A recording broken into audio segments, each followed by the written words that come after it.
Alright, since it is that time once again, and I hadn't touched one of these in a while,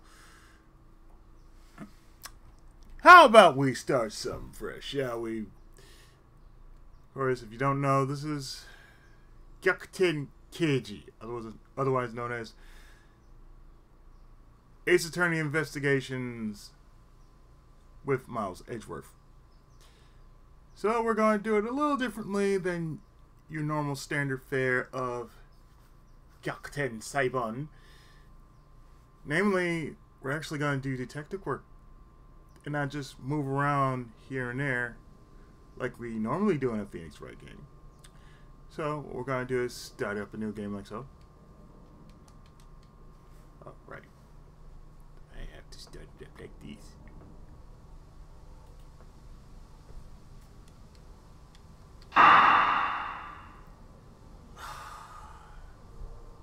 Episode 1, Turnabout Visitor. Because, well, it is just us here.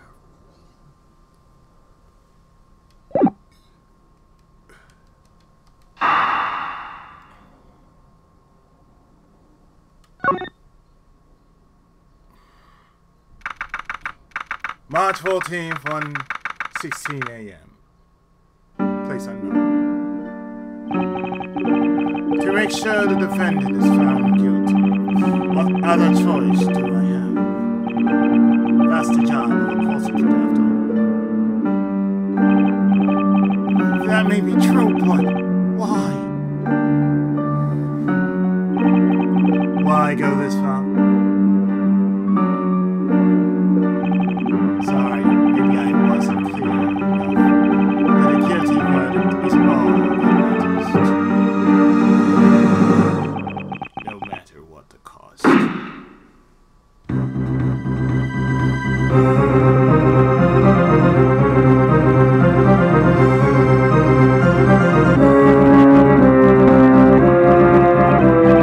I'm a prodigy among prosecutors. Always have been, always will. March 14, 2:05 a.m. Prosecutor's Building, 12th floor, hallway. It's hard to believe that I've been away from my office for a whole month.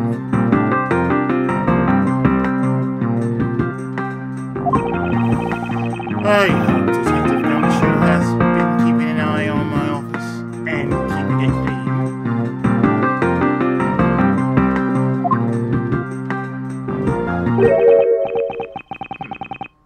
Doors unlocked.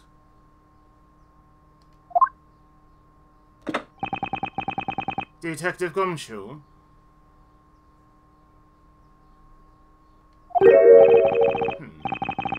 What's this smell? It's very familiar.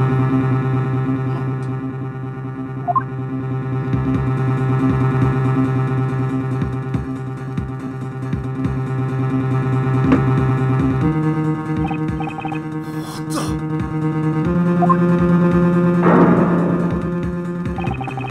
What is the meaning of this?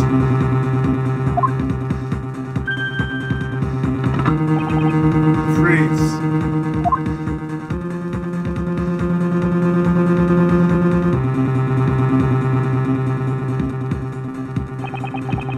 Identify yourself.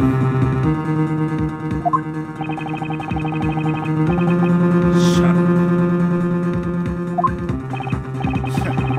You got some nerve committing murder in a prosecutor's office.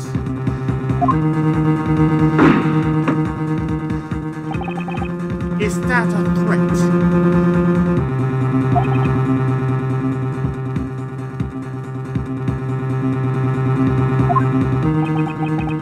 Let me make one thing very clear. What? No one gets away with committing murder in my office. No one.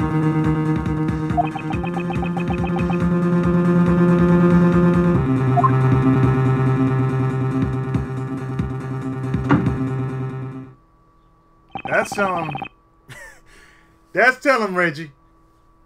My name is Mitsurugi Keiji. Otherwise known as Miles Edgeworth. And I work as a prosecutor in my local district. Little did I realize that upon my return home after a month abroad, I would be thrust into a multitude of cases and some very frantic and busy days. March 14th, 2:56 a.m. High Prosecutor's Office, room 1202. I finished photographing the victim's body, sir. Very well. Please continue your investigation. Yes, sir.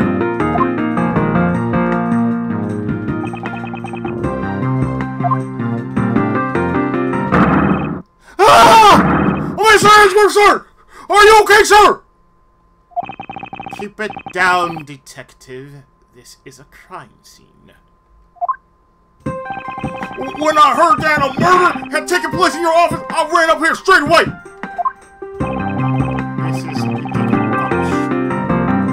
He is a detective with the local precinct. And the one they assigned to handle the murder case for the time being. You're looking a little pale, sir. Are you hurt? No, I'm perfectly fine.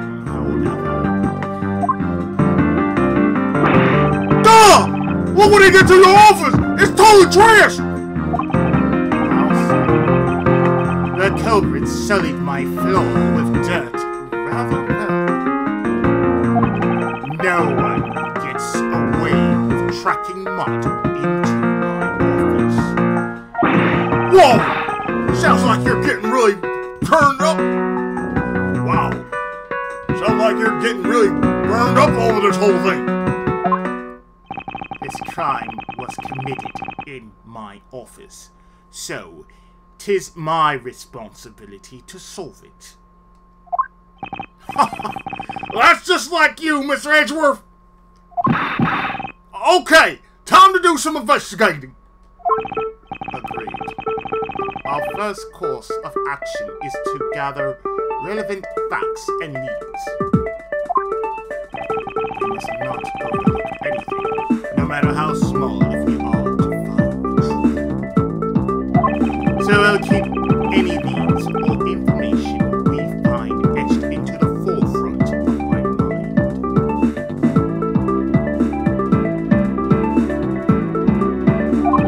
Speaking of things that pique my curiosity, why of all places did the murder occur in my office? That is, the crime scene in my office. Is it really coincidence that the murder took place in my office? I get the nagging feeling that this is something important to keep in mind. Yeah, I was wondering that myself, sir. I mean, you can't really say that's just coincidence, can you? No, not really. Especially because of this. The key to your office? Yeah, the office key. For security reasons, this office door has a lock built into it. What do you mean, sir? If you think about it carefully and use logic, it should become clear to you. Logic? By finding the connection between two pieces of information and connecting them, new information is born. That is the end result of using logic. So, how do you use it? Gumshoe, did you just say, how do you use... Sir, what do? How I use logic, sir? Oh, Gumshoe, you are a dumbass, aren't you?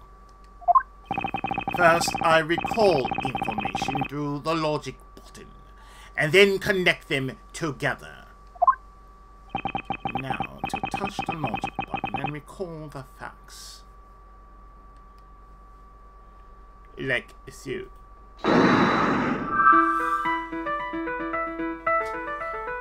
So, what we must do? We must connect the crime scene and the office key. So, let us do that. We connect the crime scene with the office key. And connect.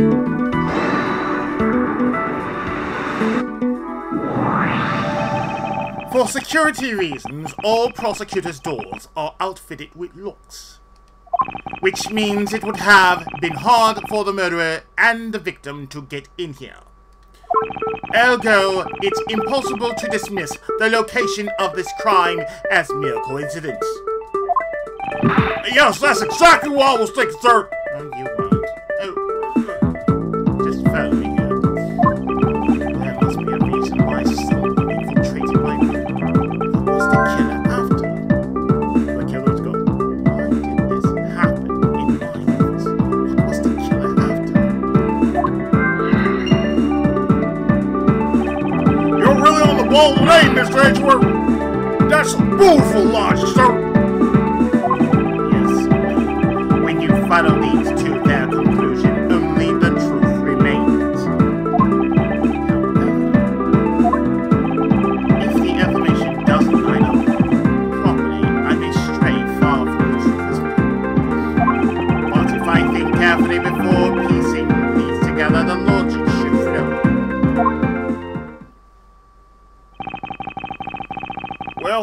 Well, excuse me. Well, let's get started with our investigation, shall we? Yes, sir! So, we must investigate the office. The basis of any good investigation is to examine everything, sir. I know that. And when I want to examine something, I simply touch the examine button. Oh, if you ever feel lost and want to talk, just touch the partner button, okay? I'll give you great, precise advice as an ace investigator, sir. Something to try and find every time, I suppose. So, yeah, our partner right now is Ghost. One more thing, sir! Not right now. What we are actually going to do is just walk around. Look to the bottom right, where this pistol is. They say it's a revolver, so. What have we here? Could this perhaps be the murder weapon? If so, it would mean that the killer made their escape after disposing of their gun here. I think I've seen one of these before. And care to enlighten me as to where? Oh, I know! I was issued the exact same model. I think.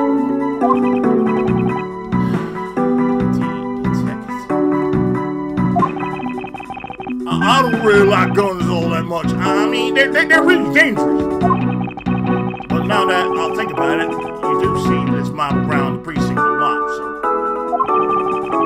I don't use my much except emergency, so that's why I didn't recognize it. So it's the same type of revolver as the ones used by this precinct's detectives. Found on the crime scene is the same model as those used by precinct detectives.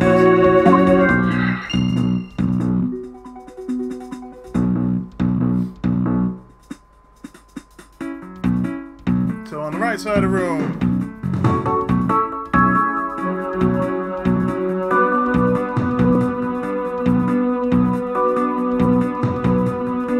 is a dead body.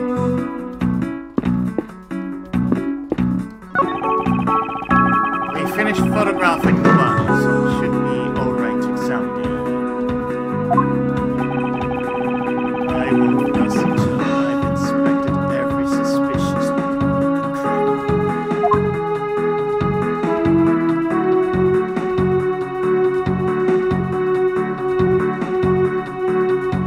There's blood.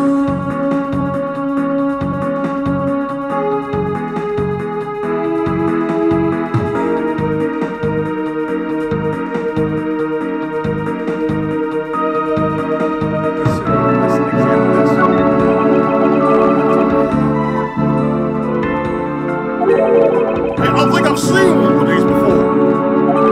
It's a police badge, detective. Oh, hey! I have the exact same thing, actually.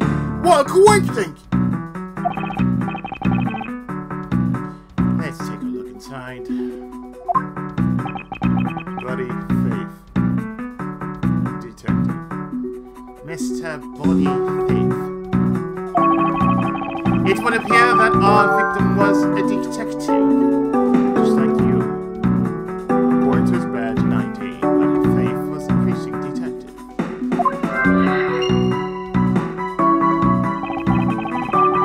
I seem to have gathered a few pieces of pertinent. Hey Ryu, how's it going, man? I seem to have gathered a few pieces of pertinent information. Yeah, it's your fault, Ryu.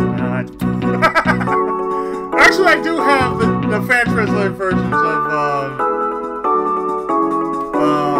The Great Ace Attorney. But thanks for reminding me. Now, to calmly use some logic to figure out if any of them are connected to each other. Of course, you realize this means war. Okay, the dead body.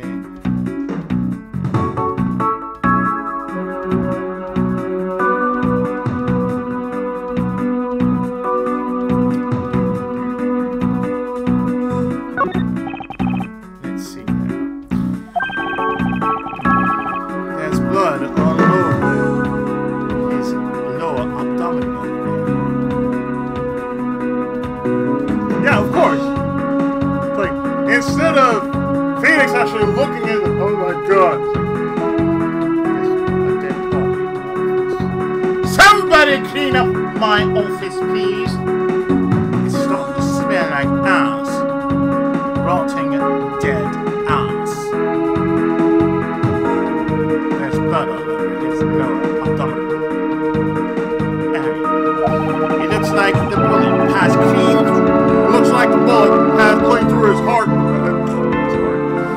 It looks like the bullet passed clean through his stomach area, sir.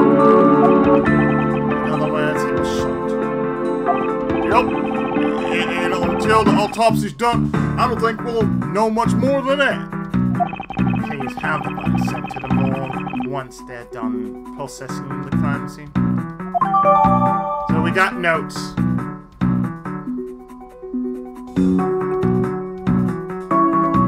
Crime scene notes jotted down. Are you gonna be okay with keeping track of the evidence we find, sir? Of course. This is the safest way I know to keep track of it. Alright, if you say so. I keep all the evidence I find either in or with my organizer. And like, not I know I have a universal pocket. When I want to re-examine a piece, I have to touch the organizer button. But the organizer isn't only violence, I keep people's profiles on hand in it too. It's probably a good idea to make a habit of checking the facts often. I'd rather get away from this body. It's starting to smell like rotten ass.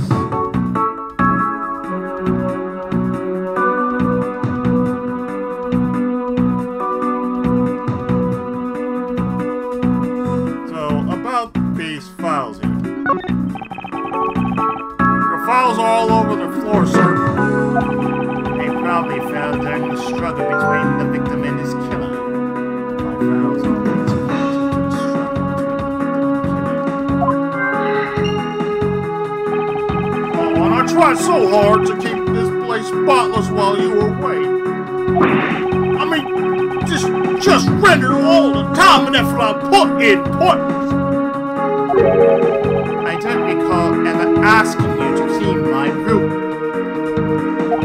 Well, I water the flowers every day just like you requested, sir. I just added cleaning to the place as a weekend special. The Dick Gumshoe weekend special.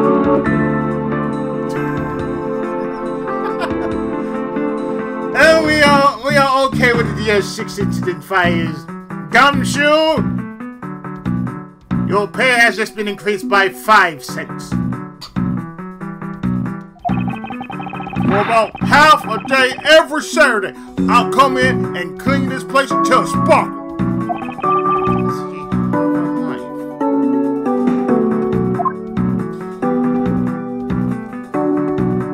We wonder about that too.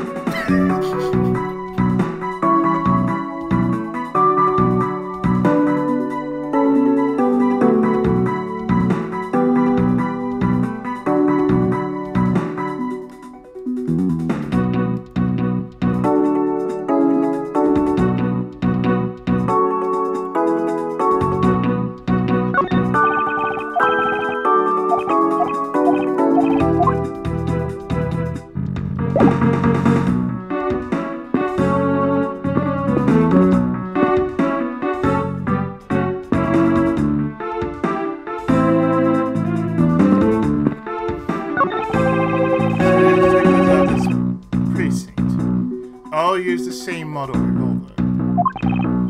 I guess I don't really like guns, but at least I do know the different types out there.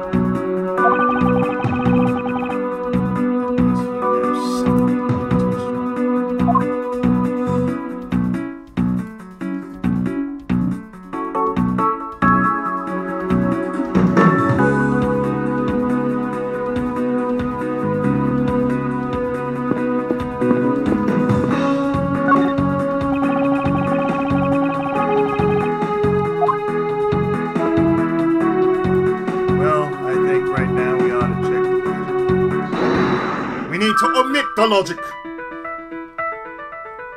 We know that the following happened.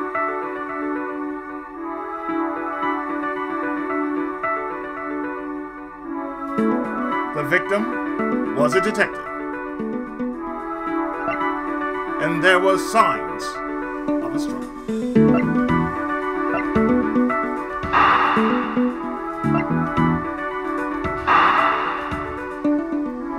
Connect.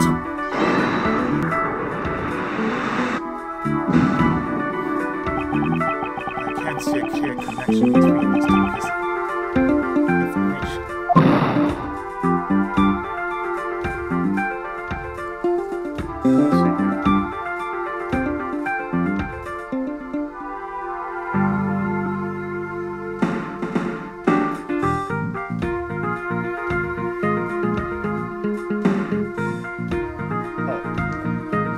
Let's see now.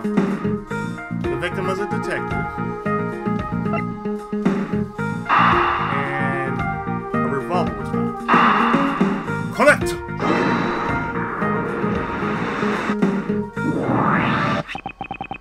The revolver, the standard model used by detectives. Could it have belonged to our recently departed? Detective Gumshoe, could you please thoroughly check the victim's body one more time? Yes, sir! On it now, sir! Excuse me, pal. Let's see. What we've got here? Mr. Edgeworth, sir! This guy's wearing a gun holster! So it appears that our killer somehow managed to take the victim's gun. So we have the victim's revolver. Discovered labels. Let's see what else we can find out.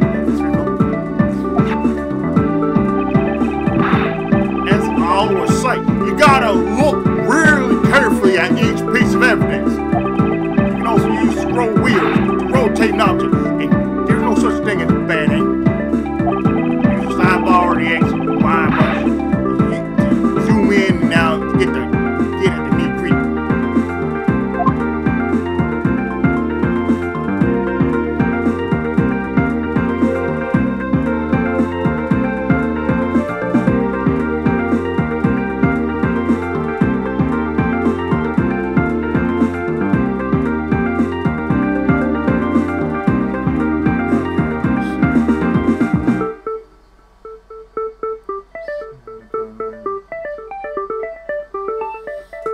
The cylinder. Yeah, let's take a look at that cylinder.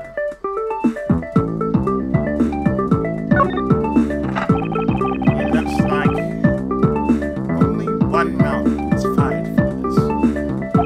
Wow, so the killer killed the Vic with just one shot after wresting the gun from him? Sounds like the guy knew how to handle a gun on Mr. Edgeworth. Maybe now,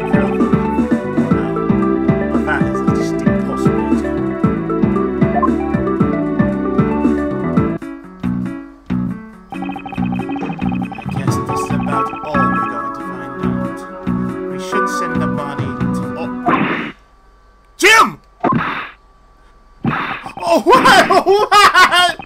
How could this happen to a guy like you? Hell, who the fuck are you? Are you alright? Don't touch me! Leave me alone! Just let me be! Sorry, but I can't do that. The investigation is still ongoing, so please refrain from touching the body. The body! The body! Don't talk about him just like he's just some lump of flesh! Look at him. Jim, looks like he's just turned in for today. Sure. Just in a blood-stained suit, pal.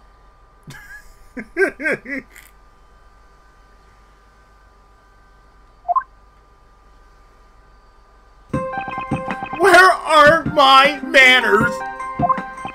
Aren't you that prosecutor? Why, yes I am. I'm Jacques Portman, prosecutor. Jim here was my partner in crime busting. Mitsurugi Reiji. And like you, I am also Detective Dick Gumshoe, sir. So, you're Reiji, Mitsurugi. I guess this is your office? Yes, that is correct. Then it was you! You're the one who killed Jim! Don't go around jumping to conclusions, pal. Just calm down, okay? I will not! I know how things work around here! High prosecutor's office doors all have locks built into them. And only the owner of this office has the key to his or her own office door. That is correct. However, I was not.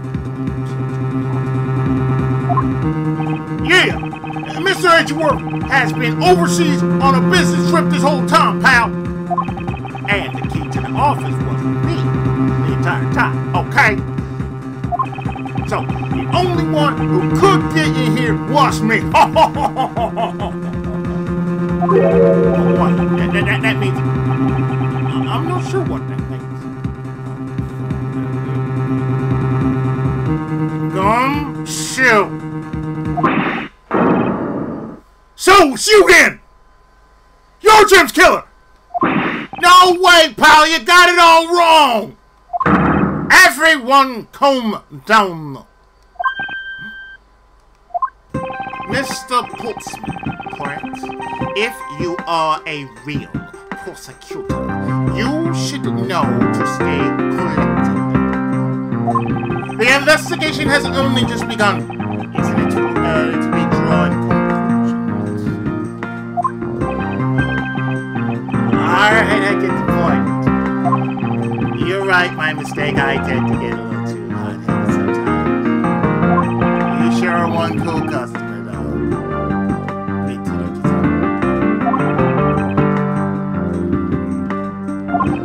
I've heard all the rumors about you. You're the great genius prosecutor. You're something of a legend, you know. Anyway, let's call a truce and work together, okay? Now, how about a handshake to seal the deal? You smell like a douche. A douche!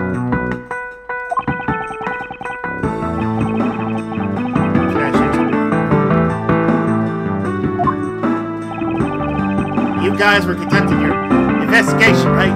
Sorry for barging in like that. Carry on then, it's your room after all. Thank you. I just want a little more time to say goodbye to Jim. You there! Sir!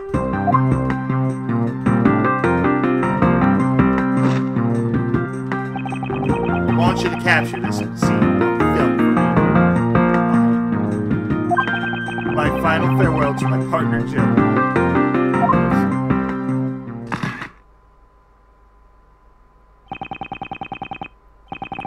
I should probably give them some space. As you can tell, this is my partner, Dick Gum.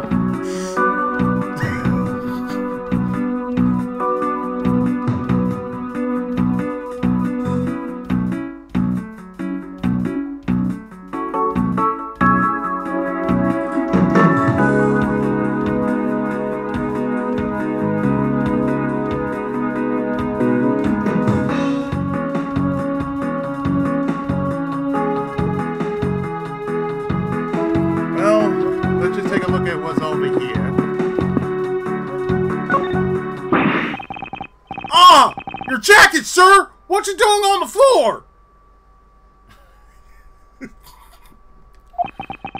must have fallen off the wall when the killer tried to threaten me by firing around. Oh, you get plenty of different partners. And just like with Ace Attorney, it's 5 episodes, so therefore, guess what? So the killer not only shot the victim, but they shot your jacket as well? They dare to shoot the ultra special jacket that you made your prosecutorial debut in? What if they had shot through it? It would have been a disaster. It's not worth getting worked up over, Detective. Not when there's something more here. Huh? Oh, like what? I take it you haven't noticed it yet, Detective. What's that, sir? You are an idiot. What's that? Nothing, Gumshoe. Nothing. There's a giant contradiction right here in front of us. Really? I just see contradiction. I wasn't rubbing off.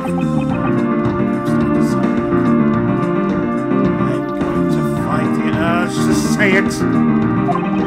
I have my own methods, and I will conduct this investigation. When the scene before me contradicts a piece of evidence or seems off, that's when my deductive skills come into play.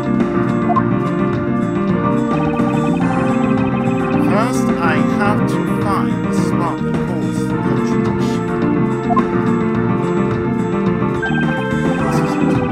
The bullet hole is where the contradiction lies.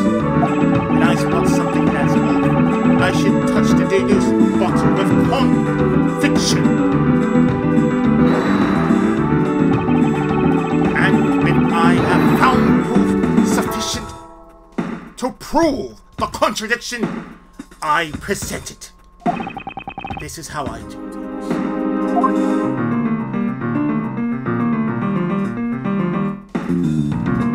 And when I I get a better partner, I will have it.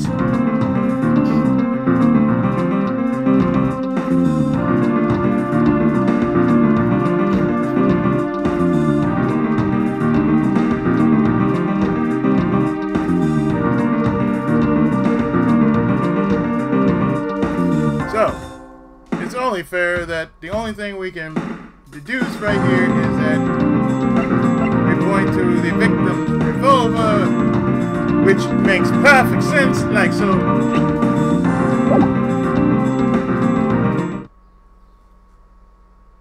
Eureka!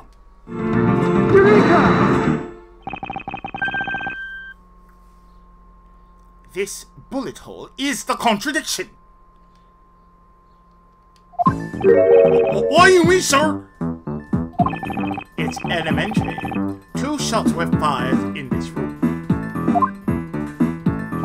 The first felled the victim, and the second felled this frame. Hey, that's right! However, this gun was only fired once. Hey, that's true too! Which means that one of these 2 bullets fired from a different gun. Did the killer have another gun prepared? Another handgun? Other than the victim's gun that I found very gun in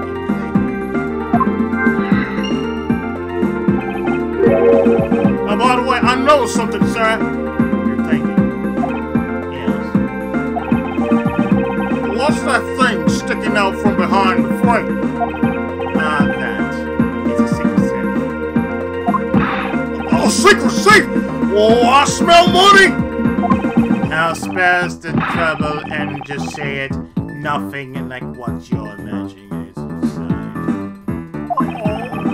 Now, if you could kindly move this frame out of the way. Roger that!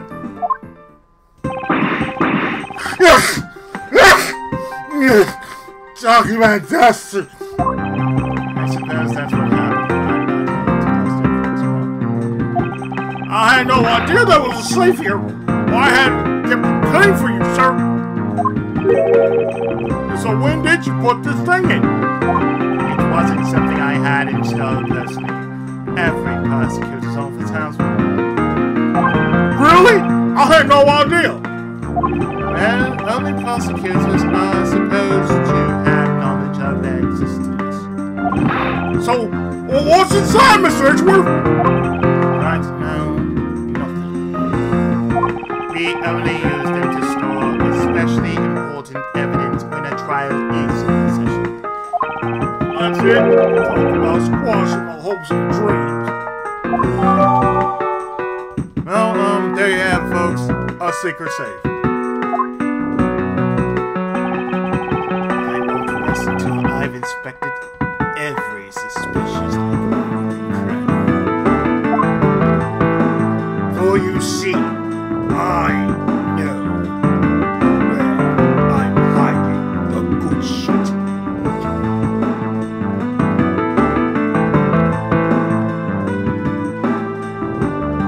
Well, let's take a look at the price.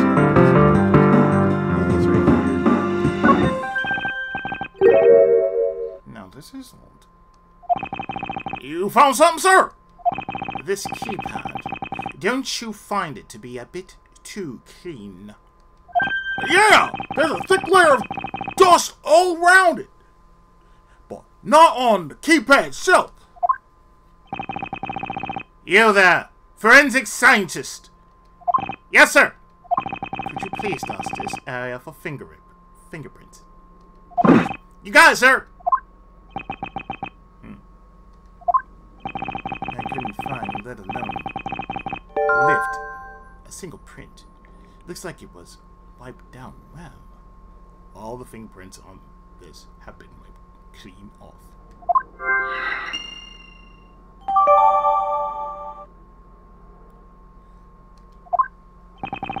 As I thought.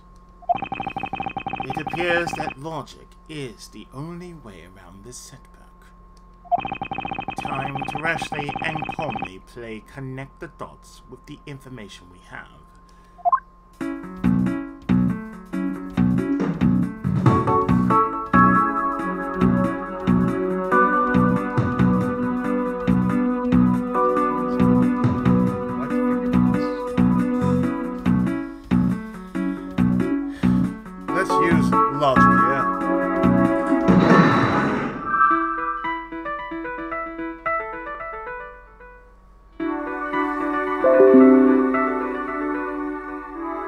want to take another friend request, please?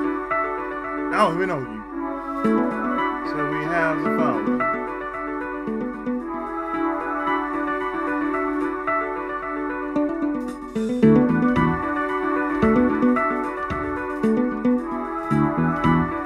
We must connect the killer's goal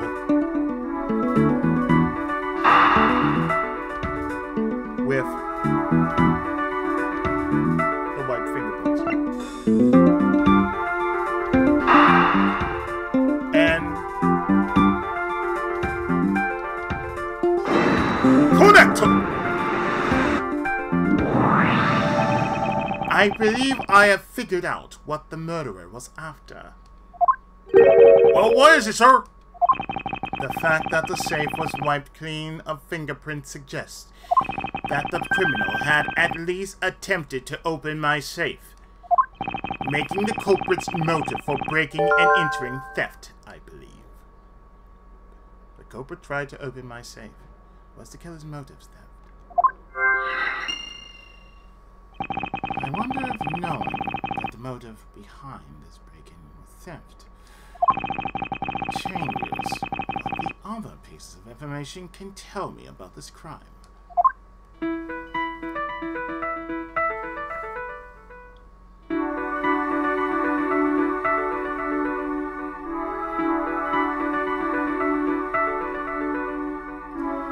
So, we know there was a sign of a struggle. And we combine it with the motive of theft. Collect!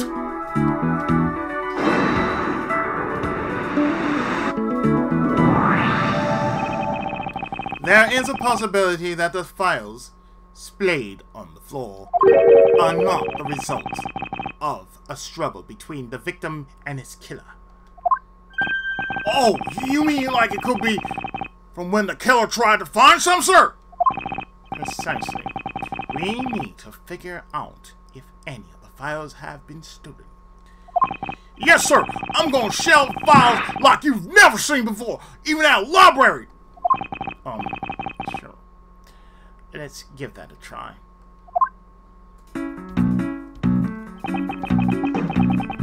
Why do all the good ones always die young? Surely you must ponder that every once in a while. Mitsurugi-san.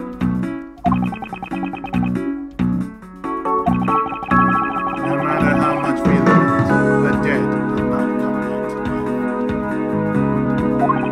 life. All we can do is search for the truth.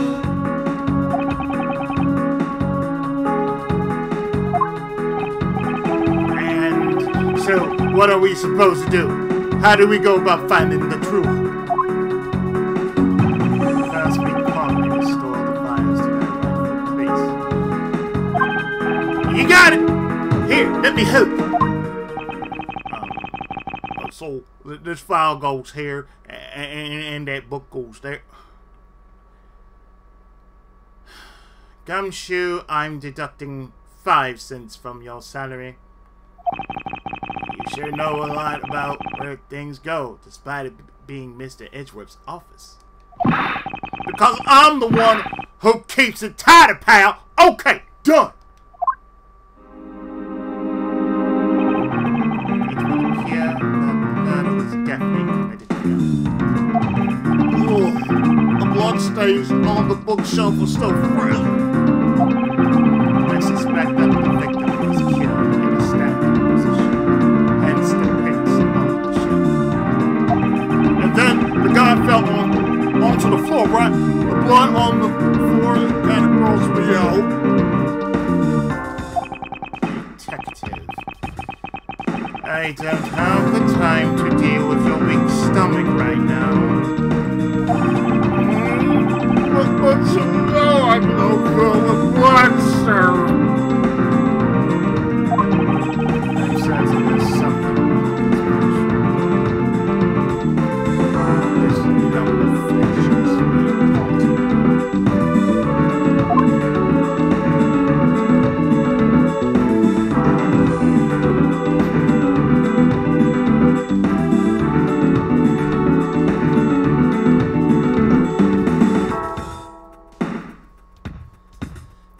saying something that don't look right. This right here.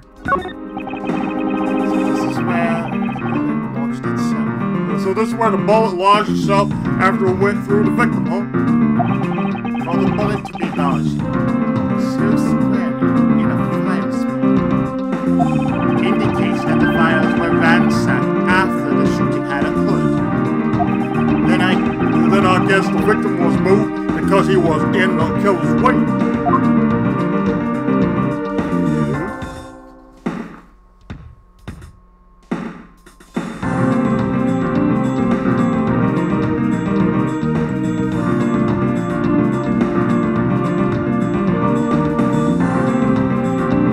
Let us deduce something.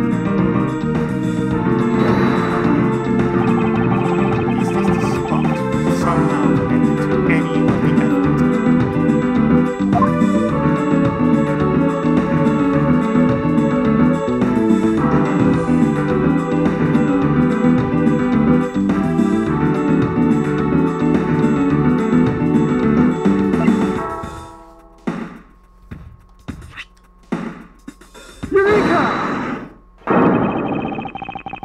There's clearly a contradiction here with the bullet hole.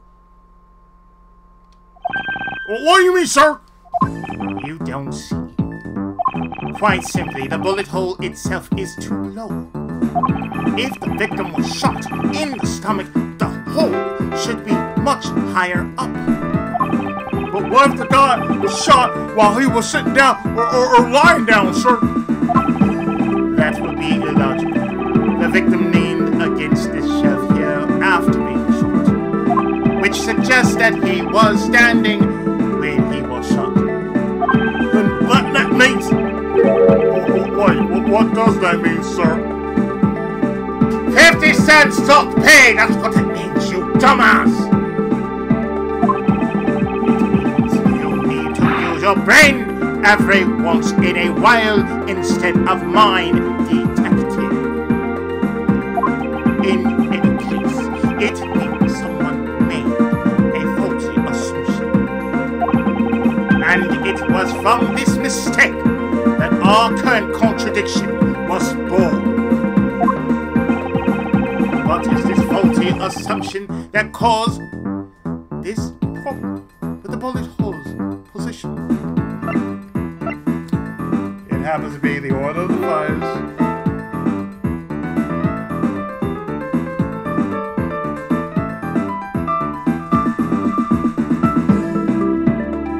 You are going to be working with Zenit God after I'm done with you, dumb shoe! The order of the fires. I believe the order of the files is... You mean I put them back in the wrong order just now? Hey, actually, I think the labels are on the files wrong, sir. No.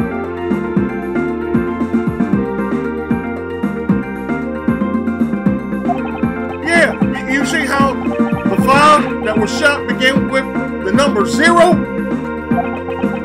What are those doing all the way down there after 1, 2, and 3? Now that's really weird.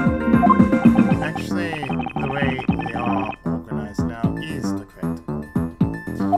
They are exactly as I see them in my mind's eye.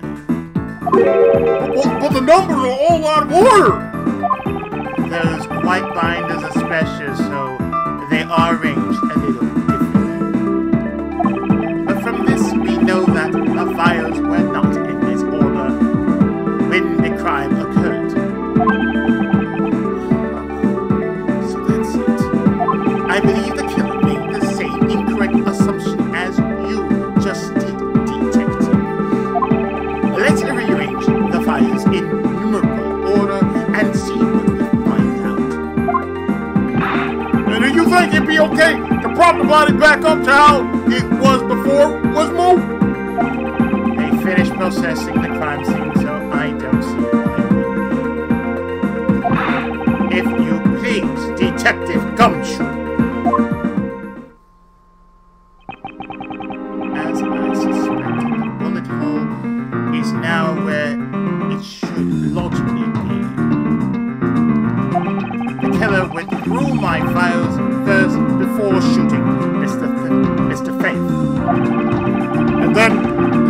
files back in numerical order, I guess? Exactly. And then proceeded to shoot the victim. Well, why would someone kill a man and then look through your files one more time? Puzzling indeed. The files were thrown into disarray twice, once before and after the trial. Logic. Now the crime scene as it was at the time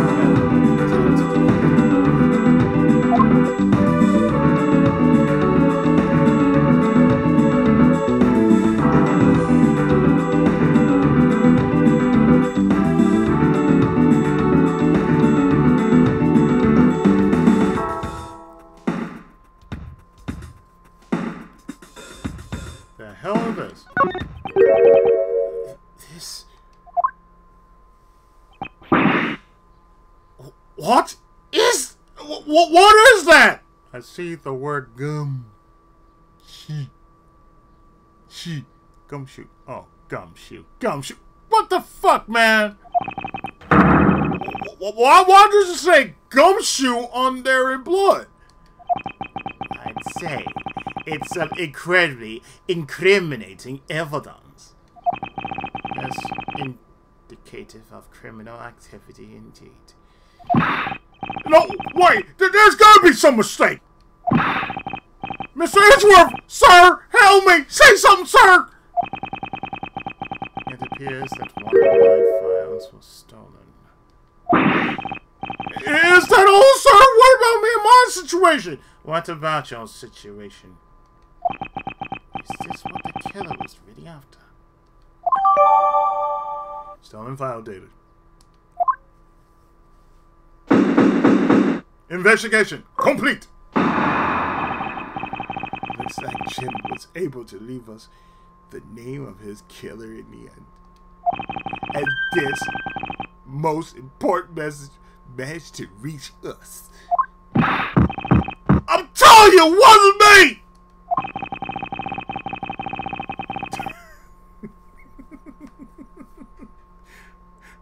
You can't be terribly pleased to hear that your beloved partner is the guilty party. If you are going to accuse Detective Gumshoe of being the culprit, I sincerely hope you have some proof to back it up. Jim's words, they're more than enough, wouldn't you say? If that's how you want to play it, then at least allow me to understand your reasoning. You got it. I don't like this one bit. There's something strange about this man's attitude. And there must be some sort of flaw to his logic waiting for me to dig it out. Mr. Edgeworth, what are you going to do? What I always do in court, I'm going to cross-examine. One way or another, I'll expose the flaw in his logic with this technique. How you do that? Can you explain to me, sir?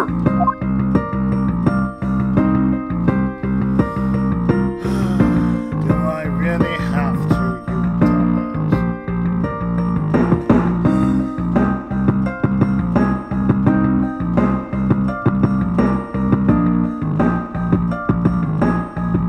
One does and one does not. One does! Might as well. Alright, first I listen to the witness testimony. If you haven't been in any of the other parts of this trilogy, where have you been, Detective Gumshoe? If I find a flaw in the testimony, something that contradicts the evidence, I open the organizer and present the piece of contradictory evidence. To present something, I simply touch the president button. That's a note. But it's not like there's gonna be a flaw in their testimony every time, right? Correct. And those times, I need to press the witness by touching the press button. Sometimes by pressing, I can draw new information or modified testimony? I think I did, sir. I'll be sure to try this technique out during investigation too. Not without me, thank you. Very well. I'll even show you how it's done. Now watch carefully.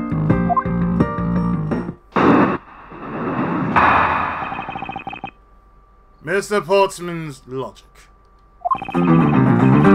Detective Gumshoe. You stole Jim's gun from him and shot him dead. Furthermore, you messed up the files to make it look like you had committed theft instead. That's when you moved Jim's body that was sitting in front of the bookshelf. Excellent. You didn't notice the bloody letters his body was hiding. And it will be by his final words that you would be brought to justice. You wanted to argue that the victim's dying message points to his killer. I can hear Jim's voice, and he's calling for his killer's arrest. Are you sure you're not mishearing his words, Mr. Portsman? There's no way Detective Gumshoe is the culprit here. I will find the flaw in this man's logic and expose it with credible evidence. Rebuttal! You asshole.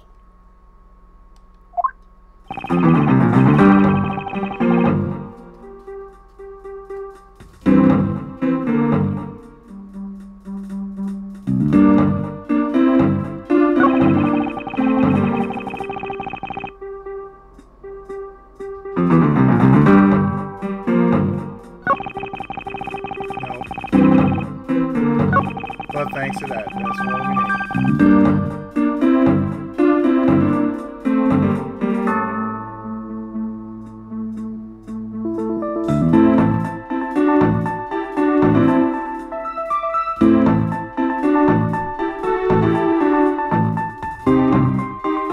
Sir, I'd like to point out the fact that this file right here says something different. Eureka! Oh wait, no, that's not it. It is this stolen file right here, discovered in my office.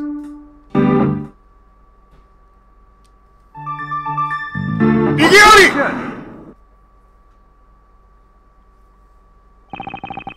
Perhaps you are not aware, Mr. Portsman, but there is a serious flaw in your logic. It is gold medal, ain't it? Bringing a bit of this courtroom into this. I see. No problem. I'm game. I cannot help but find it odd. Excuse me. Odd that a fellow prosecutor would be brought down by the power of his own office. What are you talking about? Oh, you're joking. I hear it. If you have the time to then you have the time to take another closer look at this. You still not see? If not, may I direct your attention to this file?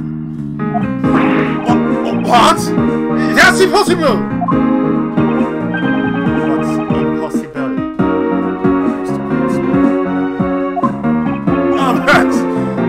Nothing.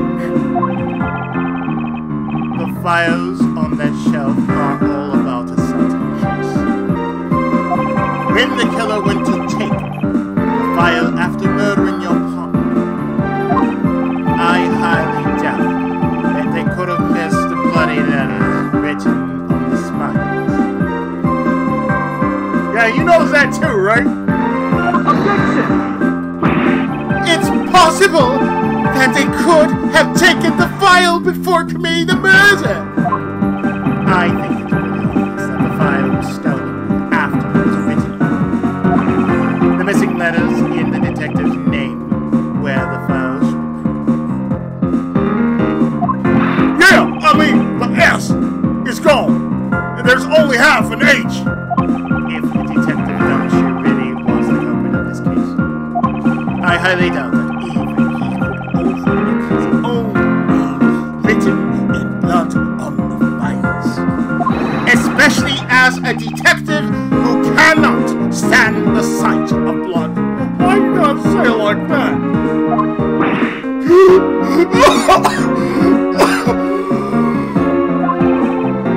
Which means... What exactly? What does that make this damn message? It makes it the work of a criminal intent of tampering with the crime scene.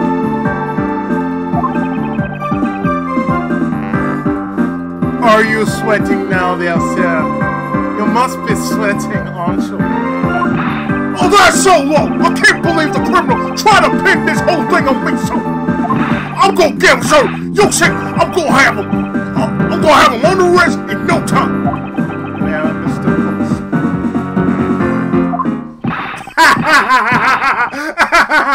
Cooks. Brilliant! Absolutely splendid! Logic deserving of Olympic gold. I appreciate the praise, but it doesn't change the fact that your reasoning is flawed. Nah, you win some, and you lose some. That's how life goes. Why everyone's so cheery, even though I feel more dead than alive. Ah, but you know, it really is a shame. I really didn't want to have to bring this up, however. No, man. What is this, sir? Are you still after me, pal? Human for a second. Who has the key to this office? That will be me! But Mr. Edgeworth just proved that I'm innocent, pal! Where the fuck that come from? That's absolutely right! And I acknowledge your innocence. Then why do I sense that you still have something to say? What the fuck are you doing?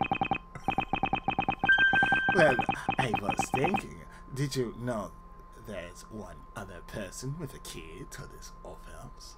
One other person. Hey, you there! Yes, sir! What is it, sir? Would you kindly fetch and escort that lovely young lady here? Cut away, there! I was like, what the fuck is he doing? Pidgeotto, he is not.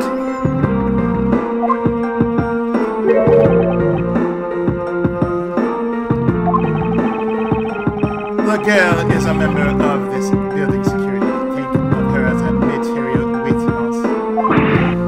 Security?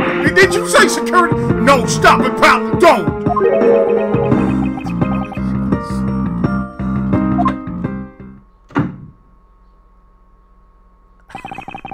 I believe she needs no introduction. I have called upon Miss Maggie Bird, a member of security. Oh God, no.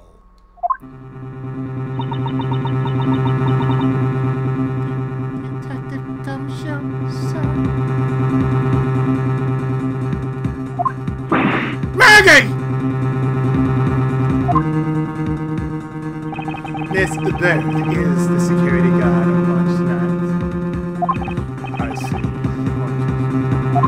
My point is that she could very well have used it. And by it, I mean the master key, which can open all the office doors in this building.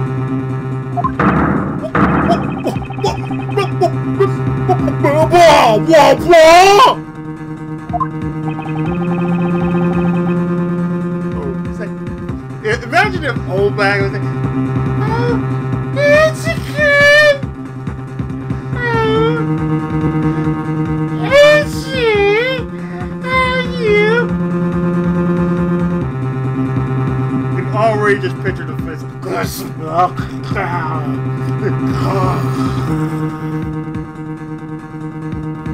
If you are not the guilty party, Detective Garrison, then the only other person with access to this room is Miss Bird.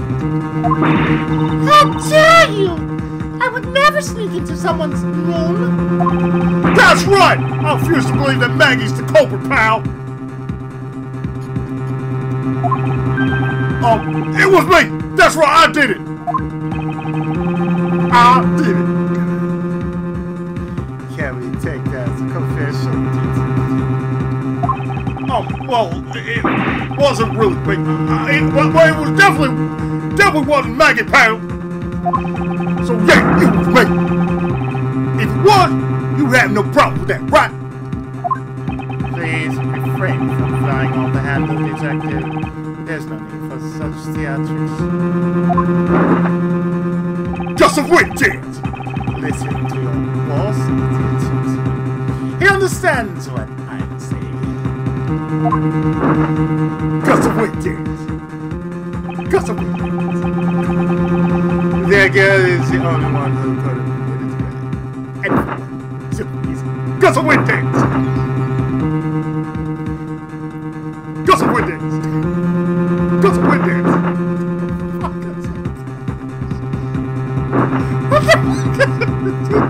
Doing Gus a wit dance! Gus a wit dance! Gus a wit dance!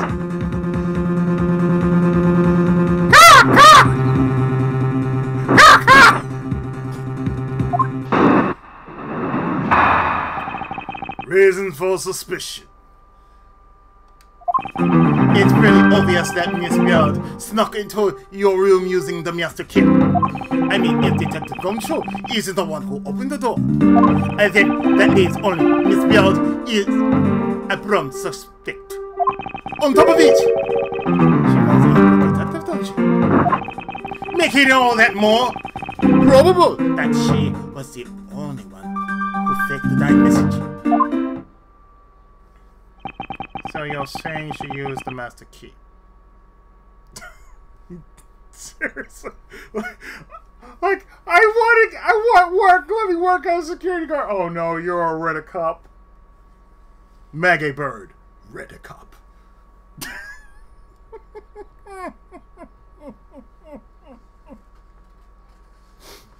Maggie, honey, sweetheart, please don't do that to yourself. Maggie, please. Why, honey? Why are you here?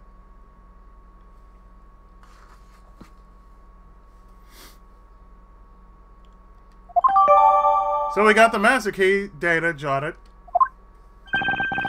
Incredibly incriminating evidence, wouldn't you say? That's what you claimed about the evidence earlier as well. That was then. This is now.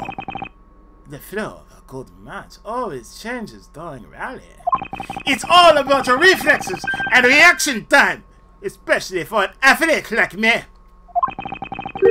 wonder if there was anyone else other than Miss Bird who could have used the master key. It seems that the only way to get Mr. Portman to give me more details is to press him. Rebuttal!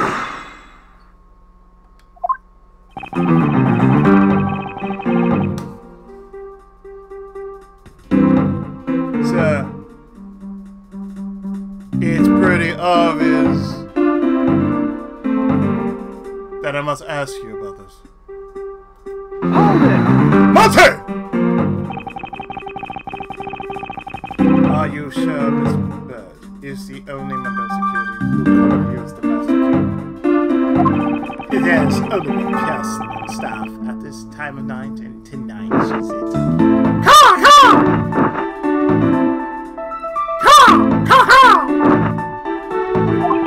Isn't that right, Miss Beard? That's true, but I wasn't able to use the master key at the time of the crime, sir. Wasn't able to? What's that supposed to mean? Yes, moving on. I hate to get sidetracked, but it's something unrelated. Why you make unrelated? I want to hear what she has to say, pal. What's your counter? Shortstop. 10 eyes. Plus I had to bet some time. Should I hear it's bird out?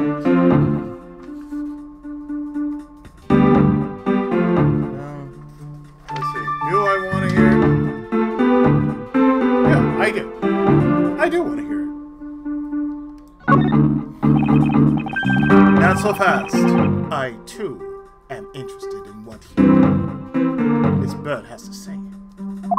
Didn't I just say it will waste the time? We don't need to hear her lies.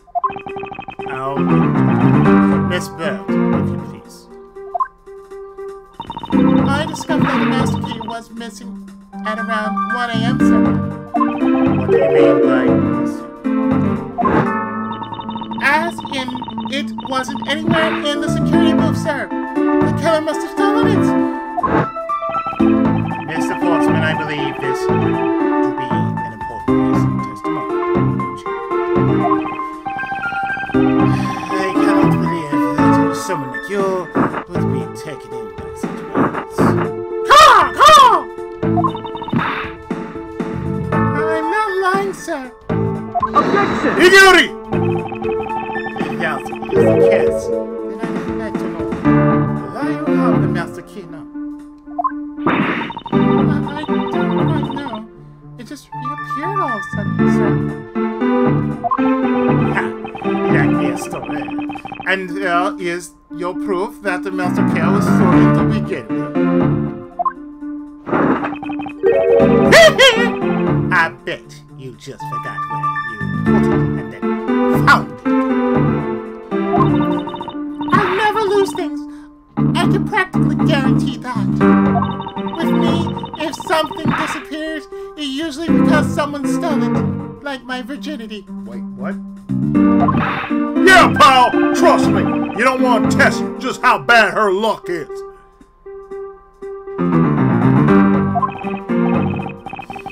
Unfortunately, I cannot deem this piece of testimony as conclusive.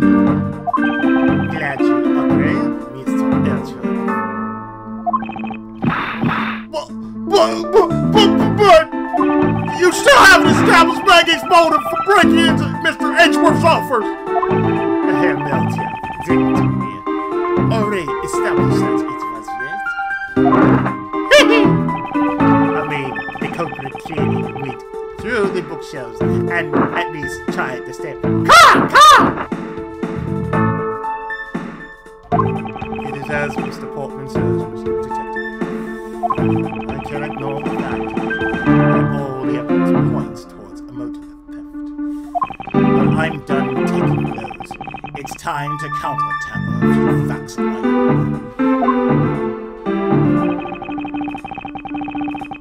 Okay, flip it over.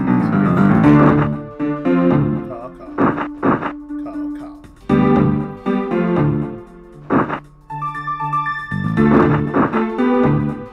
So, I have something I want to present, and that happens to be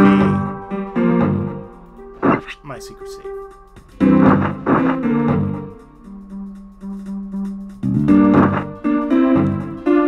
Ignorant!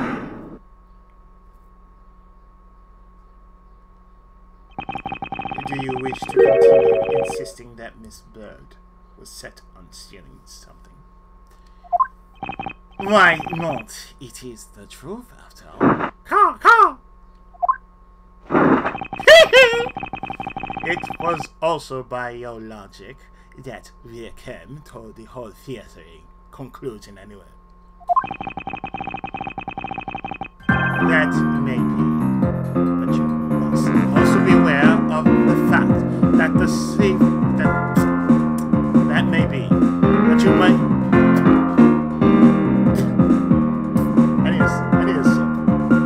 I need a sip before I take this on.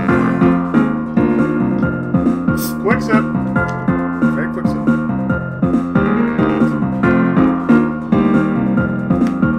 I'm getting into it. I'm feeling it.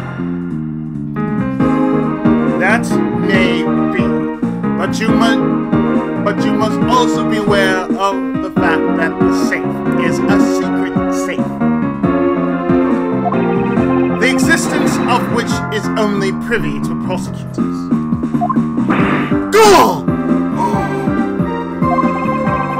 I find it a little hard to believe that a hidden safe was a part of her cunning plan. Well, she could have found it by accident while she was turning everything upside down. I highly doubt that. I'd say the culprit knew exactly what they were looking for. After all, only the bookshelf and the safe were targeted.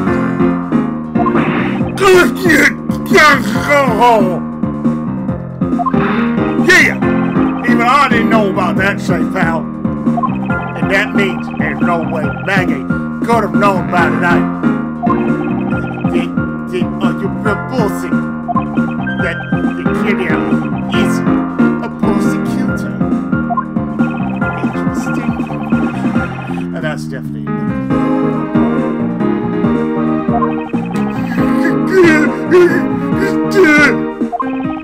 what's wrong, prosecutor? Do you have a different perspective?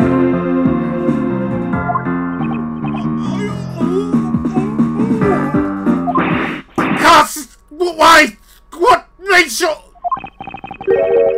What's with the angry face all of a sudden? It's all my fault! What do you mean? It's Jim. He knew about the existence of the secret safes. What did you just say? We were partners!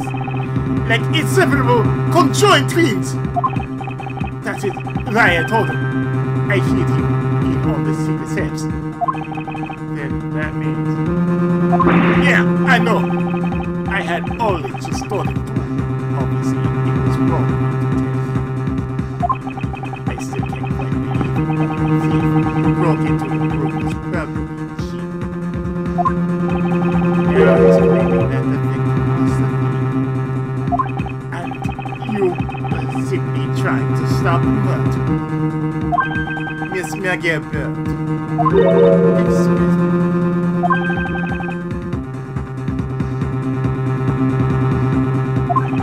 I mean, you are a security guard, right?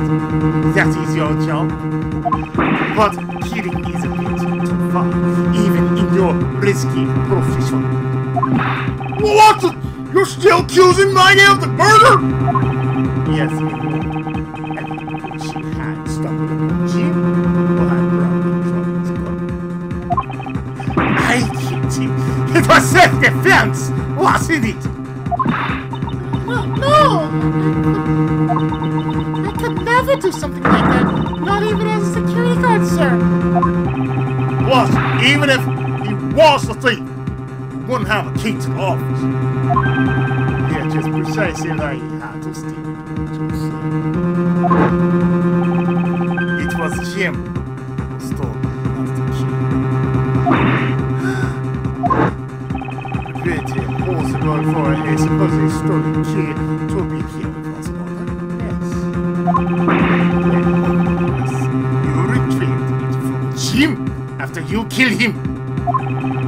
Mr. Bartman, are you honestly accusing your own partner of being a thief? I thought that would be it. But it is the only way for everything else to make sense. Has he no honor? Now then, I think we are done here. The investigation waits for no man. Would you people be so kind as to see yourselves out? You can't kick us out! This is Mr. Edgeworth's office! But I am the one who's been assigned to this case.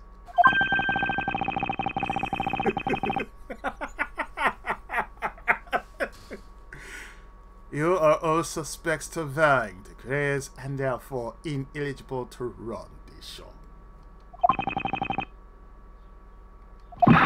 What's Listen, pal, how many times do I tell you Maggie can't be the culprit? Detective Gumshoe. Calm yourself. But, sir! We have no choice but to accommodate his request for now. Ha ha! Thank you. Merci beaucoup, Mr. Edgeworth. At least one of you understands. Now then, if you could remove yourselves from my crime scene, I'd be most grateful. Mark my words, Mr. Portsman. We will meet again. If that is a formal request from the legendary prosecutor himself, then I suppose so. Now, don't you disappoint me. You're here. To be continued, the asshole.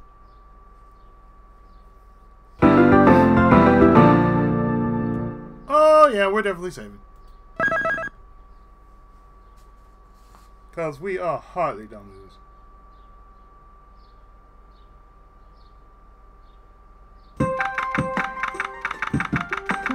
2 hours later, 4:18 a.m. Prosecutor's building, 12th floor hallway.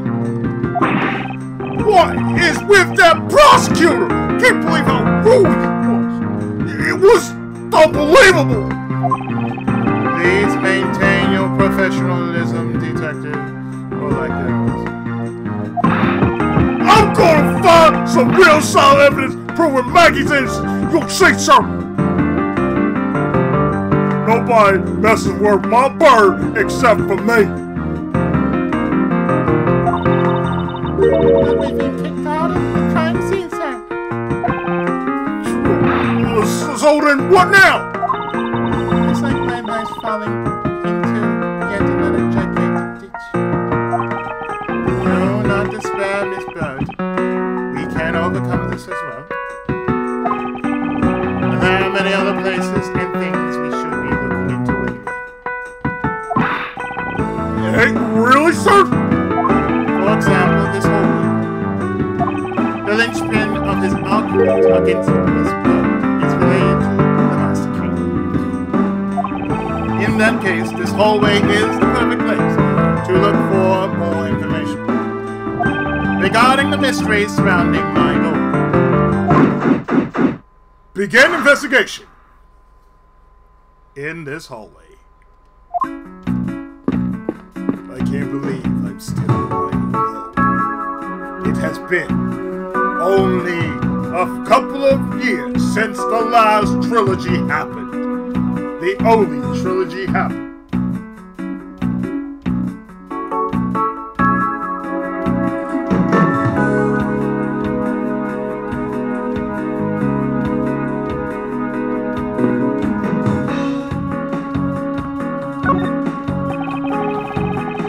I won't rest until I've inspected every suspicious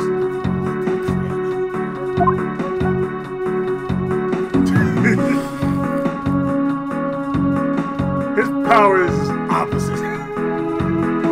It's like, yes, I like to flip the script on your ass. Yeah, Phoenix Wright power is flipping the script. His logic.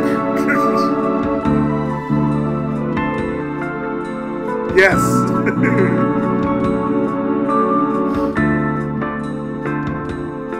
So, there's something sticking out right over here. As you can tell, right here. Right here. See that right here? It's... Oh, isn't that the missing 0 series file, sir? No doubt about it. The bloody letters market is There seems to be a few. There seems to be a few pages missing.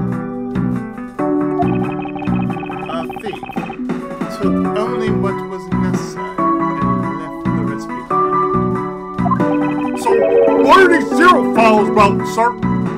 I guess they've got something worth stealing in them, huh? Not particularly. It's just a collection of court case files. However, the DL6 incident is not in it. The cases within these files are not mine. anymore. They belong to the High Prosecutor that used to occupy my current office. I have my reasons, but let's just say I was charged with keeping them as they were. Then that means the thief must have also wanted the files for a specific reason, right? It would seem so. Only the pages related to that case from 10 years ago are missing. I wonder why anyone would care about such an old case.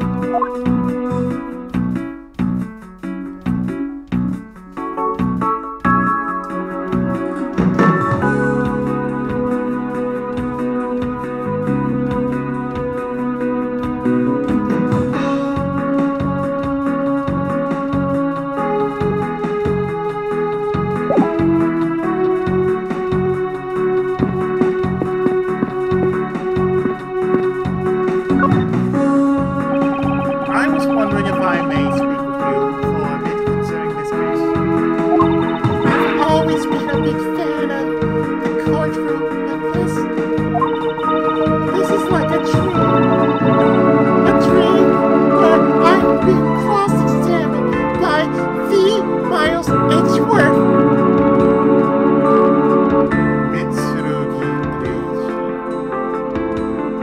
Oh my god!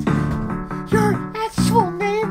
Oh my god! It's like a dream come true!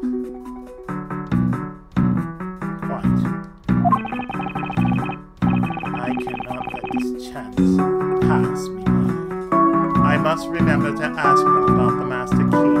I should jog her memory by showing my notes to her through the present button.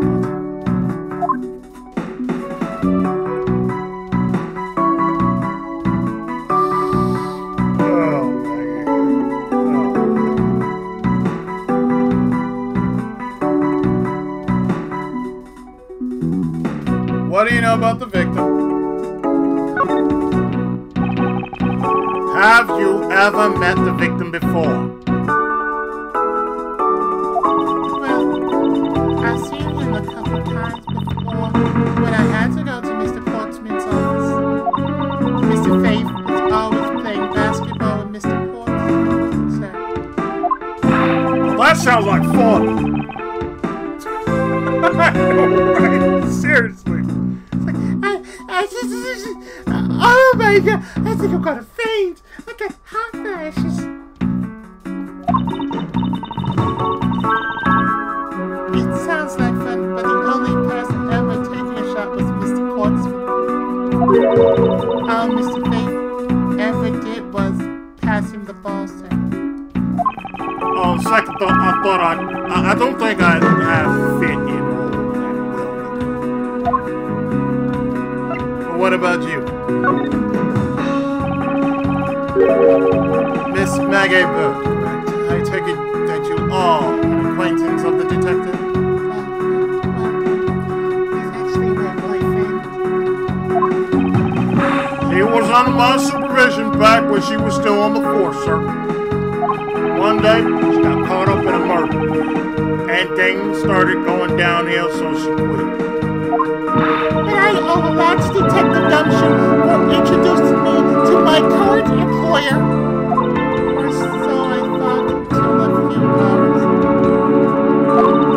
Right before I was about to clock out for the night.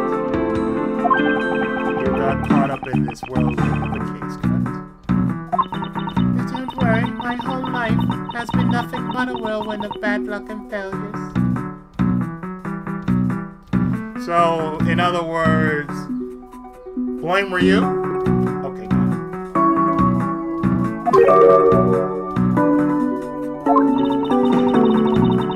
Since I was 6 months old. Everybody, tune up the fiddle. When I fell from the 9th floor of my apartment building, I've been hit by all sorts of vehicles, gotten sick from all sorts of foods, failed at almost every test I've taken, experienced almost every kind of disaster, and now I even managed to be named a criminal just when I've become a security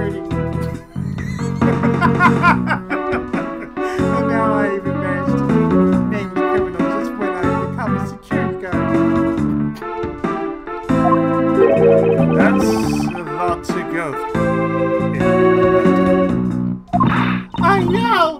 And just when I thought I had finally found my happiness, I wind up getting you and Detective Gumshoe involved in my bad luck. You don't need to worry about me. Nor do you need to worry about yourself, Miss Bird. I will solve this case and prove your innocence and your virginity. All I ask in return is for your cooperation.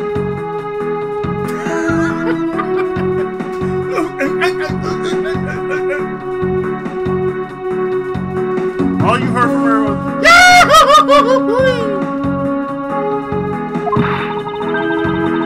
Yes, sir, Mr. Edgeworth. You can count on me. I'll do all I can to help.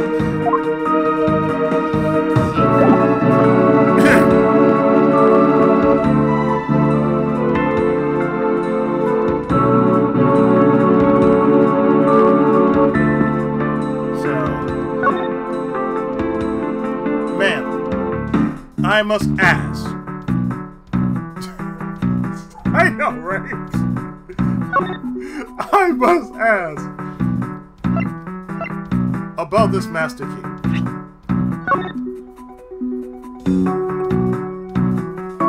What can you tell me about this master key?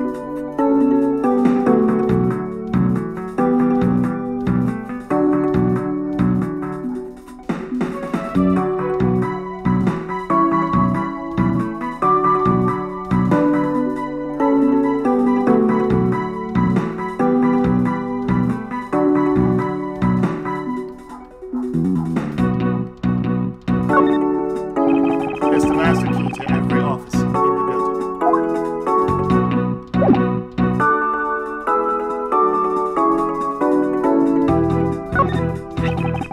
So, when did you discover that the master key was missing?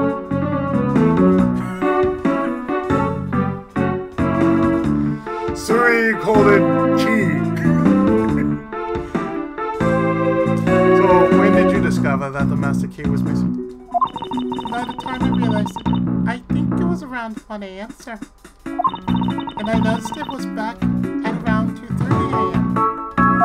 It was just sitting there on the ledge where the security room's reception window is. But I'm sure that between those two times, it was not just gone but stolen, sir. So the key went missing from approximately 1 a.m. until 2:30 a.m. Why is such an important key stored in such an insecure place? It's not like that, sir. We always keep the key further inside the room, away from the window. Always you say, except for this time. Well, I admit that I was a bit careless, but I had my reasons. I left it out because I was sort of using it at the time. It was after I had used it that I left it sitting out on the ledge. She used the master key.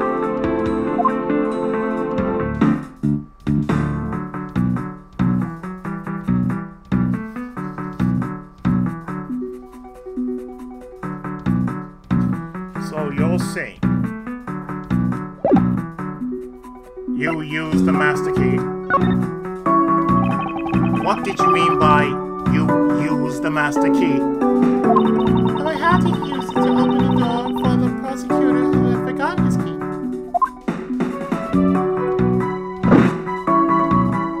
Sir!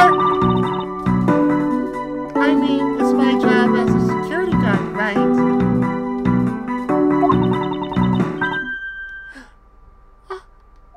What is it? That's right! I just remembered! The prosecutor forgot his key. It was Mr. Portsmouth, sir. What? Please tell me more, Miss Bird. Quickly. Forgetful, Mr. Portsmouth. It was around 12 a.m. Mr. Portsmouth had forgotten his office key, so he came down to security, sir. And that's when you loan the master key to him. No way! It is against regulations to loan the master key out to anyone. I walked with Mr. Portsmouth to his office and opened the door for him personally, sir. And then, what happened after that? Well, he called me to come close up his office as he was leaving to go home. That was around 1:30 a.m. I think. So in summary, for the sake of one forgetful prosecutor, you used the master key twice tonight. Used to unlock and lock Portsmouth's office at 12 and 1:30 a.m. Logic. Talk about suspicion! I doubt you can say that you never left your keys at home. I think this calls for a third examination of Mr. Portsmouth.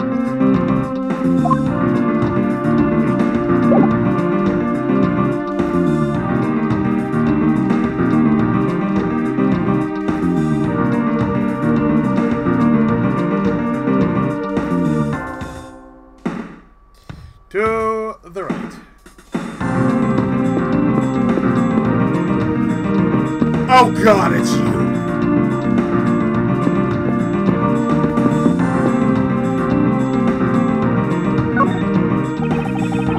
I will press into life inspecting every suspicion.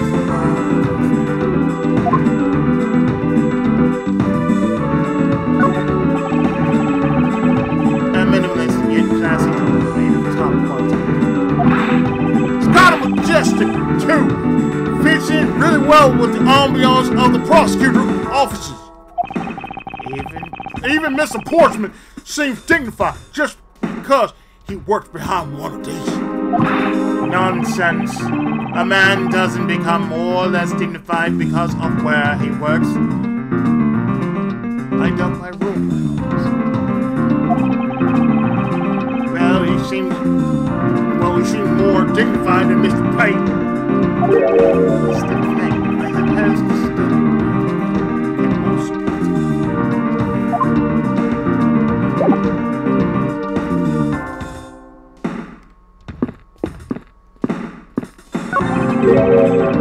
and also.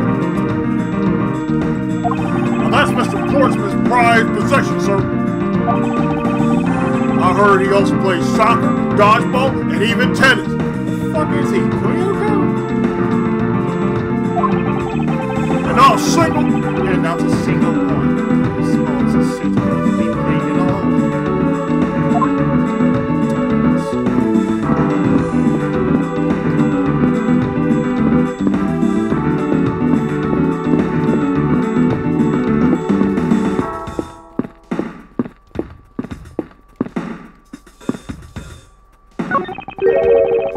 What is a basketball doing now?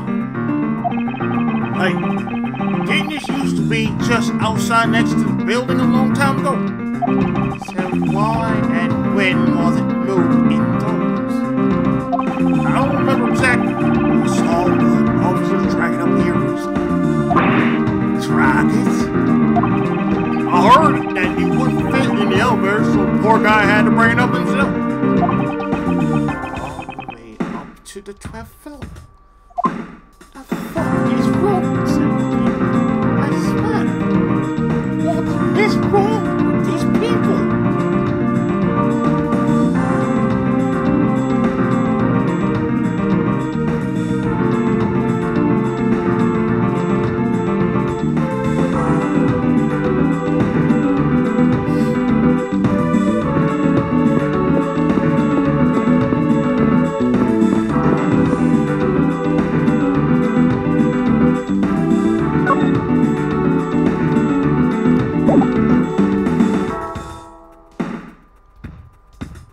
Let me see, do I have that?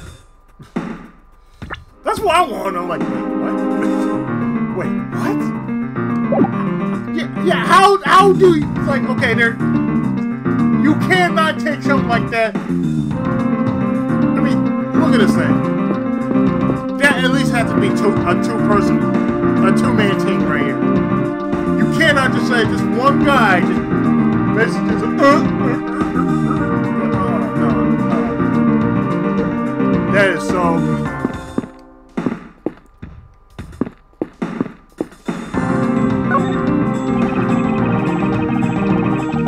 I won't rest until I have inspected every suspicious thing. So I'm going to look at this.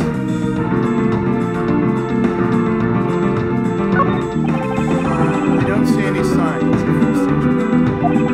And according to the guard, no signs that the lock was. And according to the guard, no signs that the lock was picked either, sir. Meaning that the door really was open. Did you happen to ask if any prints were lifted from the doorknob? Apparently, the doorknob's clean as whistle. Right? He did a good job of not leaving any clues behind.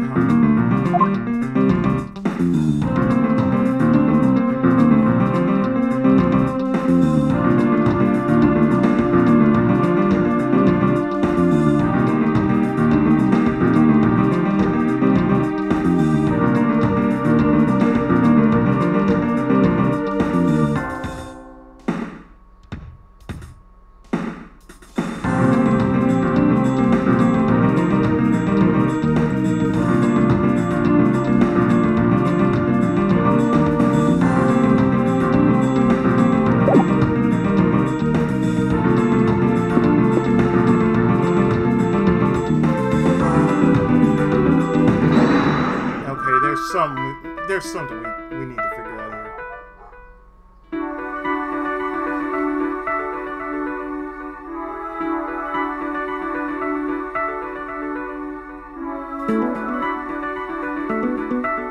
We know that the master key was stolen. And it was used. Let's connect the two.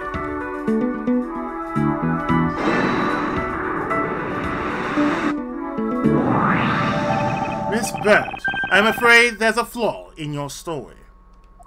What? No way, pal! I mean, sir!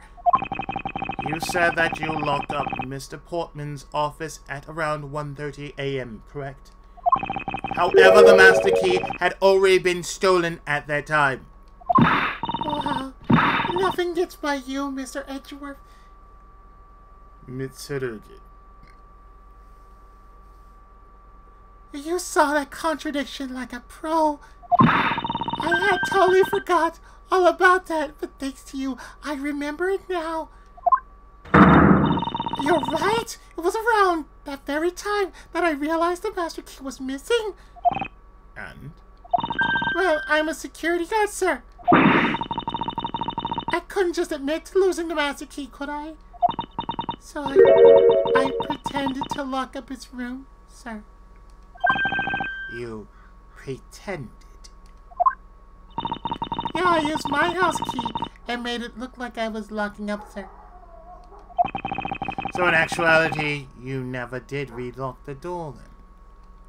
Well, I thought that maybe I could go lock it after I found the key. Come to think of it, I guess the door still hasn't been locked properly. Uh-huh.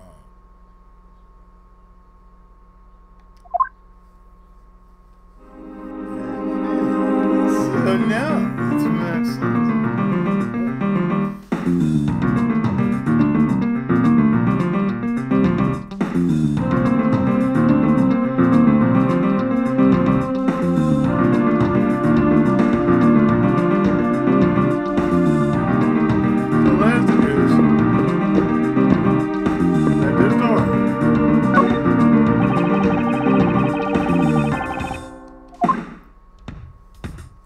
There's something wrong with this picture, as we see.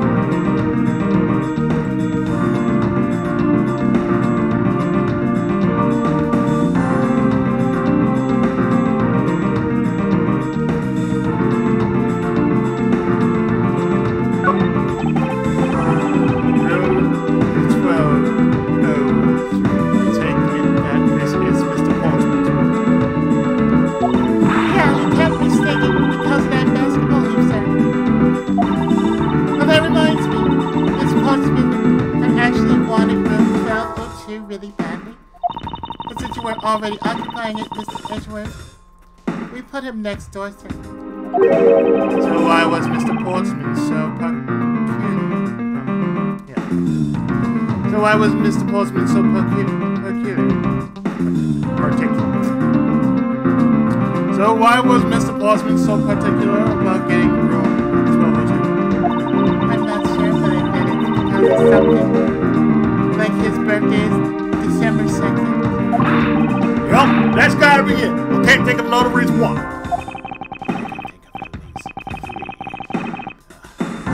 Why am I even wasting time thinking of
The old credit card trick wouldn't work here, man, Mr. Edgeworth. It's the office of a high prosecutor, detective. These doors would be pretty ineffective if the average cat burglar could get through them. Aha! So, I guess only a great cat burglar could get in. That must be who our culprit is. I advise you to return that conclusion to whatever pawn shop.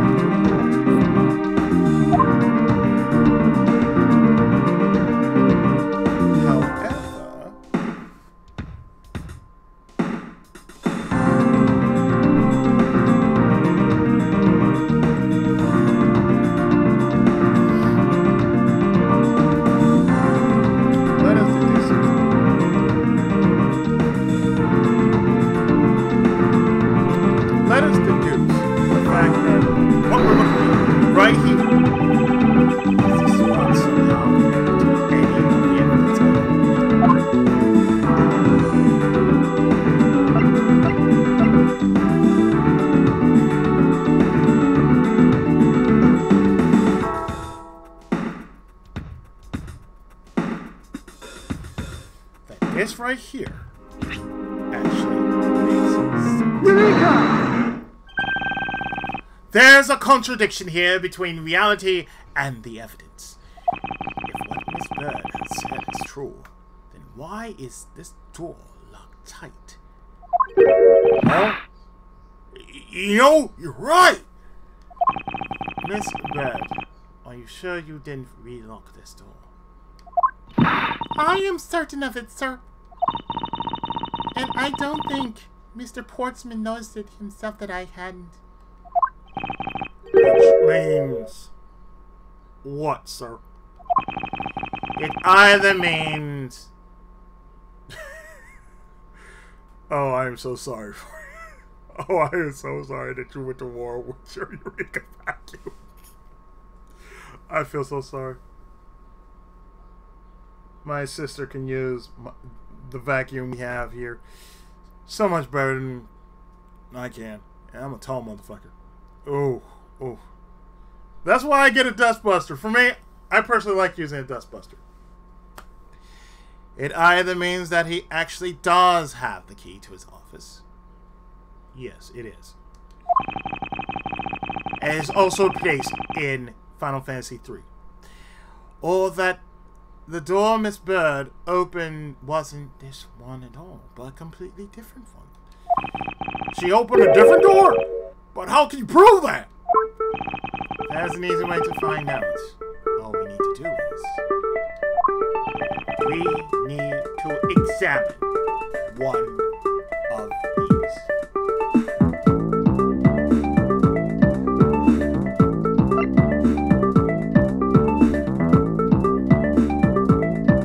The prints on the doorknob. The prints on the doorknob will tell us everything. Hey, you! Yeah, you, pal! Do us a favor and see what you can lift from this, okay? So what you find out? There's no need for such belligerent nostril-flaring detention. Sir, I have found only Mr. Portsmouth and Mr. Face prints on this doorknob. So only two people's prints were found on this. That's pretty decisive. Well, I'm lost, sir. Since when did you ever found? Thinking logically, a certain other person's prints should be on this knob as well. Now, whose prints should be also on this knob?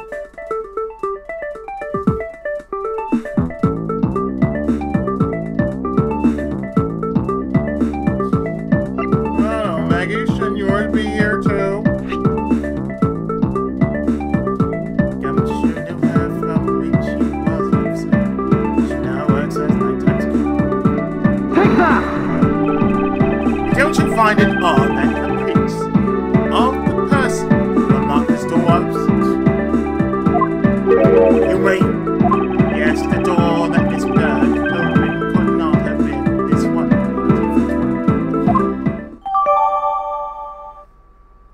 Updated.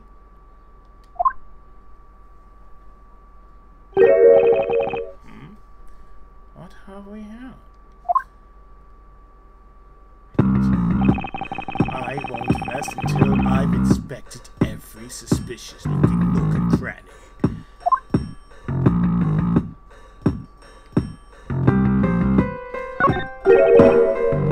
What is this?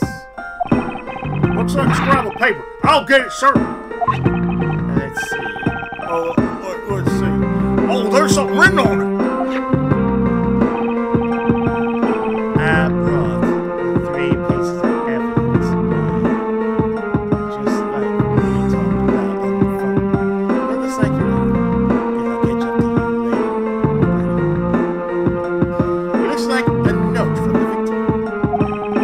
Yeah, it's from Mr. Portsmouth. Finally have a note.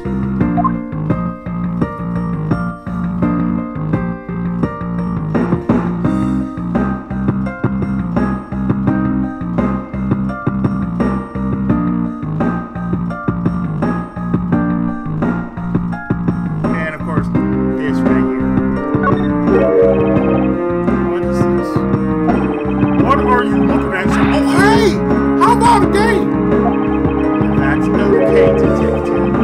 I just found the position of this hoop to be a little off. Hey, you're right, sir. I guess it shifted when someone suddenly made a seriously sweet slam dunk.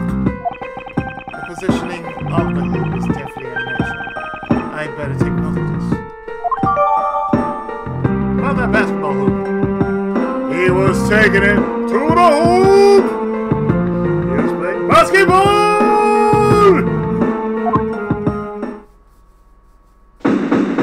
Investigation complete. This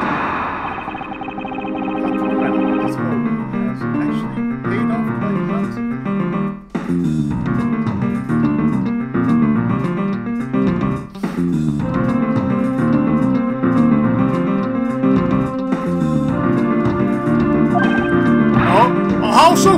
in a variety of different ways. I think it's time we had a chat with the real culprit of this case. You know who the killer is? Wow, Mr. Edgeworth.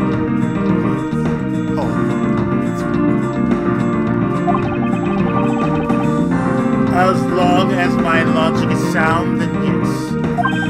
The mastermind behind this murder is none other than Mr. Portsmouth.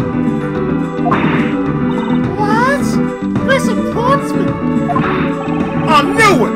That's exactly what my logic sensors were telling me too! They were sleeping, Edgeworth. They were sleeping, Gumshoe. Mine are never sleeping, Gumshoe. I suspect it was from the instant he accused Maggie of being the killer, sir! He's just here just because. He's a prosecutor too, that's the reason why Payne's here. That's just anything but logic. Lady and gentlemen, come what may, it is time to knock on truth's door.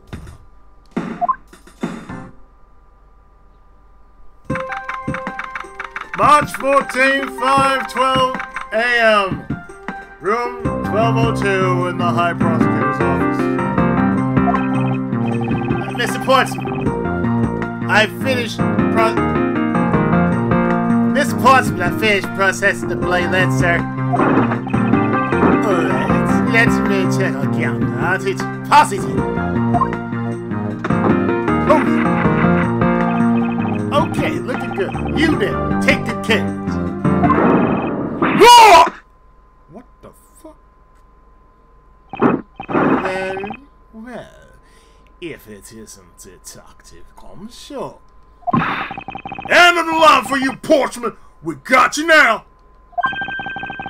Call off your dog, Mr. Edgeworth. Is this some kind of joke? It is no joke. We know, Mr. Jacques Portsmouth, that you are the guilty party in this case. You must be pretty upset. You must be pretty upset getting charged out of your own. I'd be not.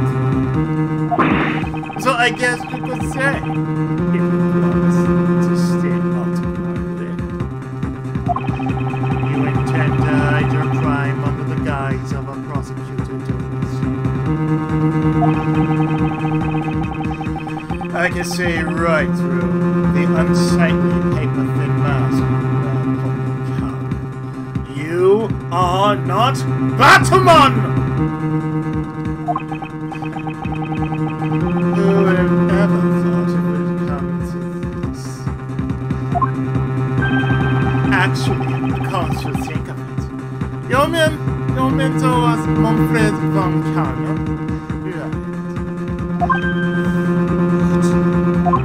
The legendary prosecutor who never lost a single case for 40 years.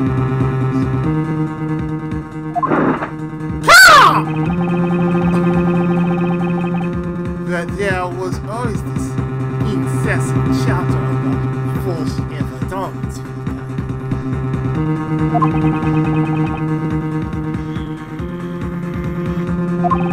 Really teaches me that I'm going to stay on the lookout for false accusations. Come!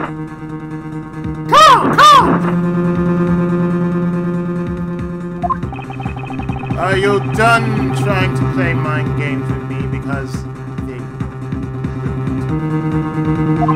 the only thing you should be using that mouth of yours for now is explaining yourself. Although that will only dig your hole deeper. Either way, your game is up. Well, aren't we full of ourselves? you have yet to prove it.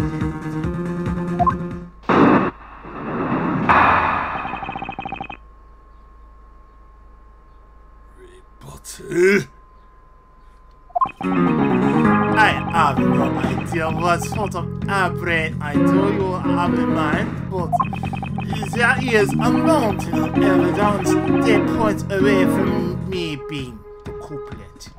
Besides, I ask, do you propose I unlock your door and continue? I feel bad doing this to you, but I have got work to do, so we are done here. Sorry, but we are not finished yet. Oh, you are stubborn! I suppose you are basing your accusations on something. I'll show you what I'm basing my accusation on, with evidence. Rebuttal!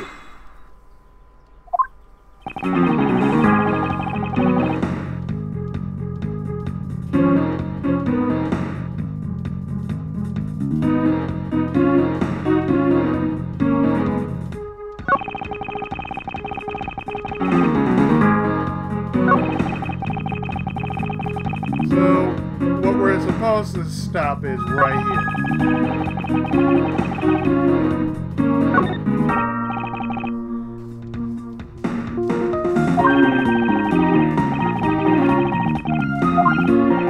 You may not remind me, I'll show you all the evidence you want in town. See, I have no idea what you're saying, but there's a amount of evidence. Besides, how, may I ask, do you propose I unlock your door to get you?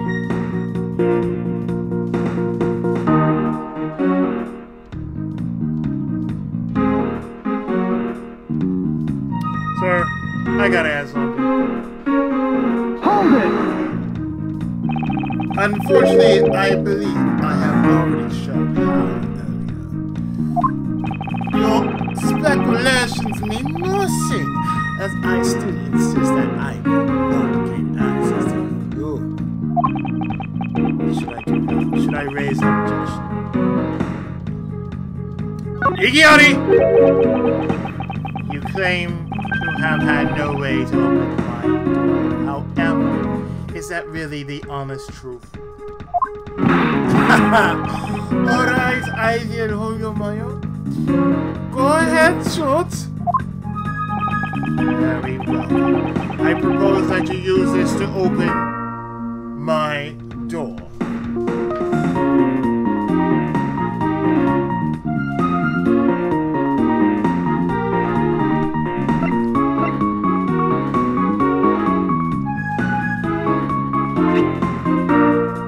Take that!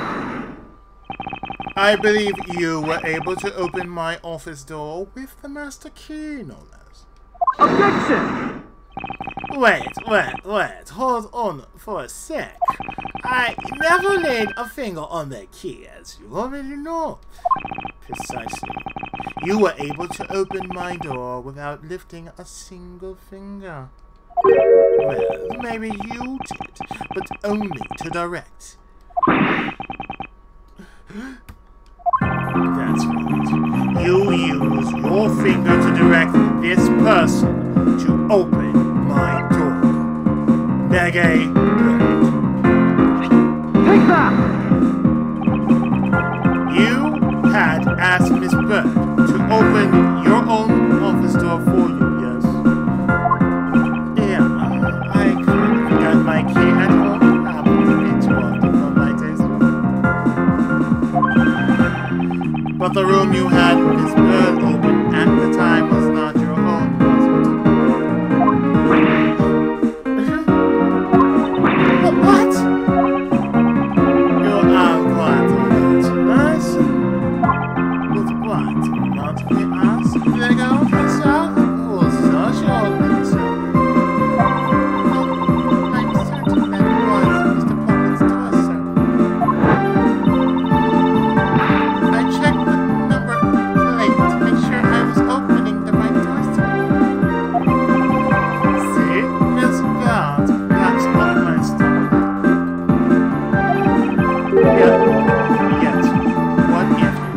misled her to fool her into thinking you would.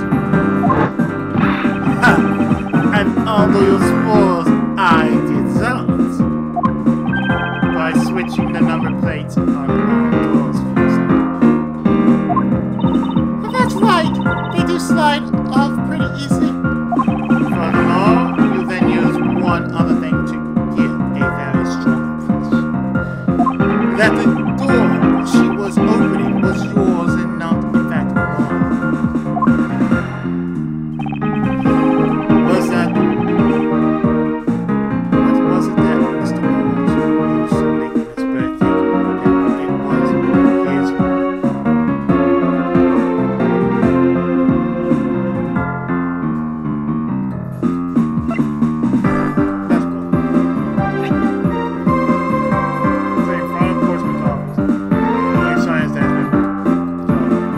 Take that! What? The basketball hoops there! Describe clearly fiction in any hallway, let alone a hallway in this building. Which is why it left an unusually strong impression. It's an object perfectly suited to sit just outside the office of a peculiar prosecutor.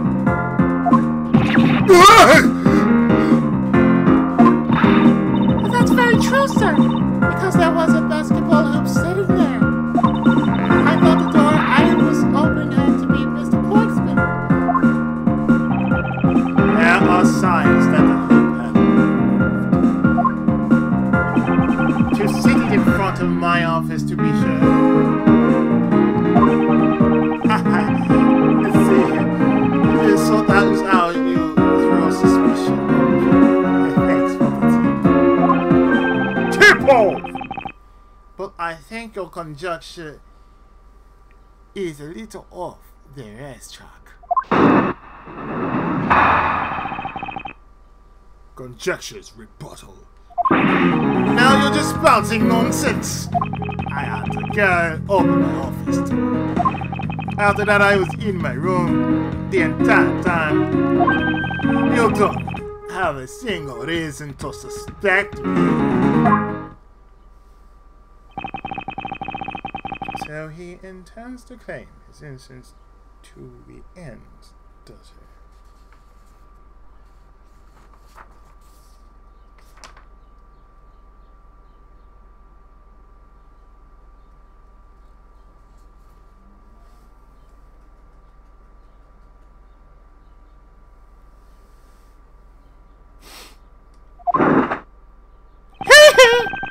I am pure and innocent as my jacket. And Miss Bird is as dirty and guilty as the jacket she wears. Call! My jacket's not dirty. I'll have you know I just washed it yesterday. Please calm down, for I intend to show who is the one truly covered in slime here.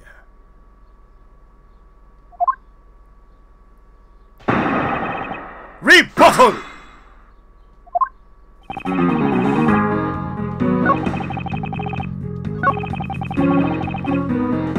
Oh, you were in your room that entire time?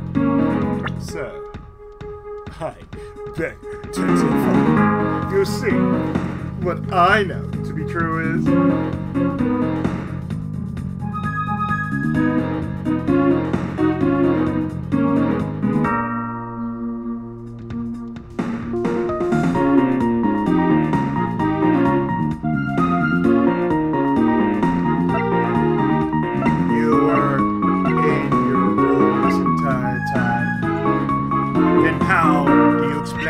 This! Objection! Idiocy!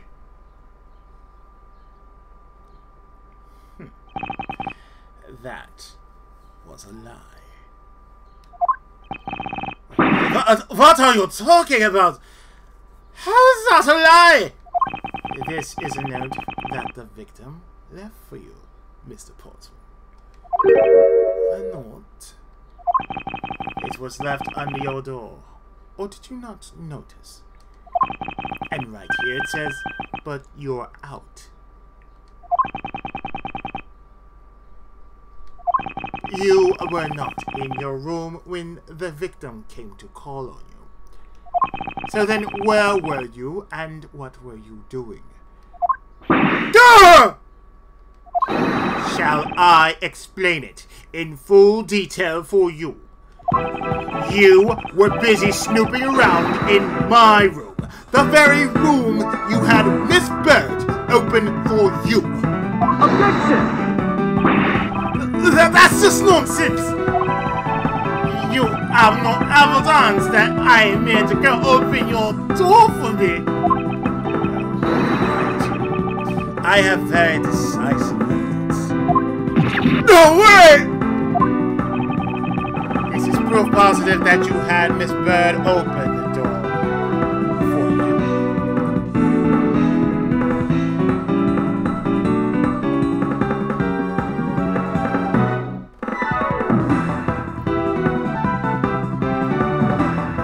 Why does it sound like it's a final battle?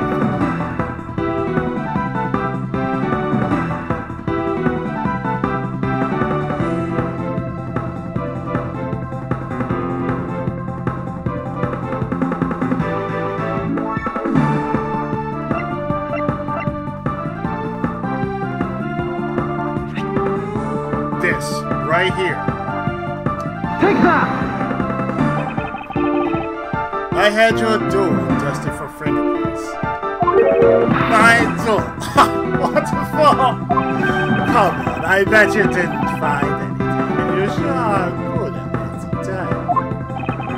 You're right. I didn't find it. And definitely not Miss Bird's fingerprints. Her prongs. What do they... Don't worry. Oh snap, I'm surprised. This is too funny. Oh damn. Oh damn.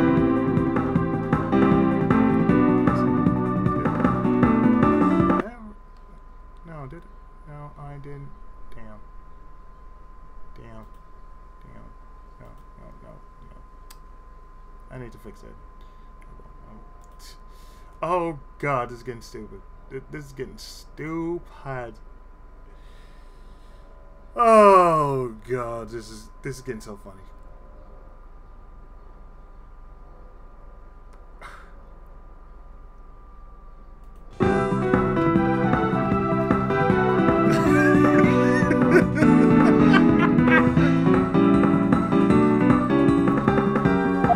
Let us put it this way.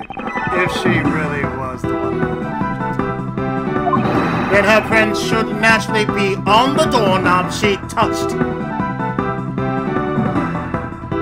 no problem.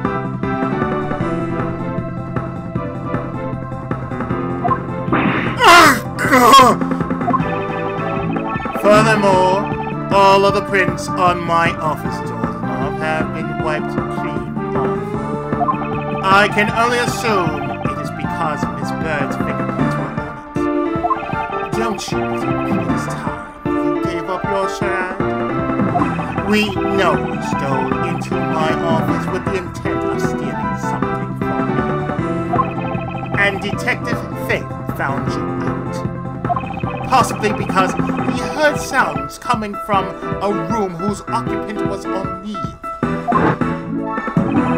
Mr. Portsman, you killed Mr. Faith to silence him. And I had the misfortune to return when I did. You had to threaten me as you escaped. As I said, when you had the gun to me back. No one gets away with committing murder in my office.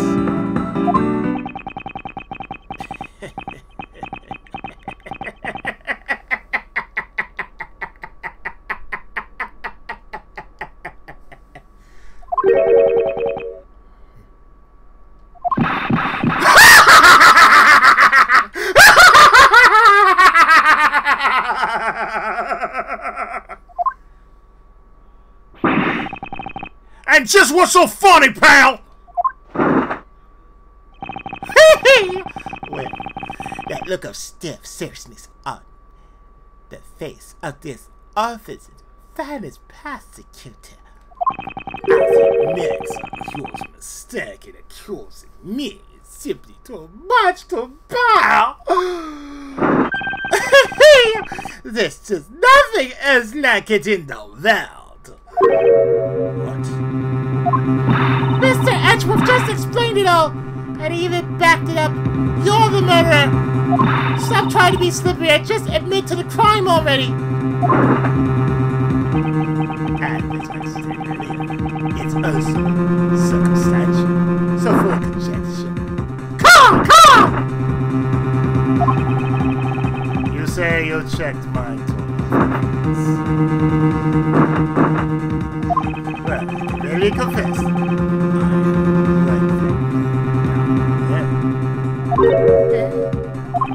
I'm a little obsessive compulsive.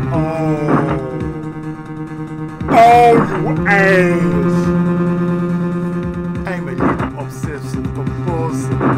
Oh, yeah, you OCD. I didn't want to touch a doorknob that you had touched. Which is why I wiped the knob down as soon as I could after opening the door. After that, it makes perfect sense that only James and my own kids would do. You made that up just now, didn't you?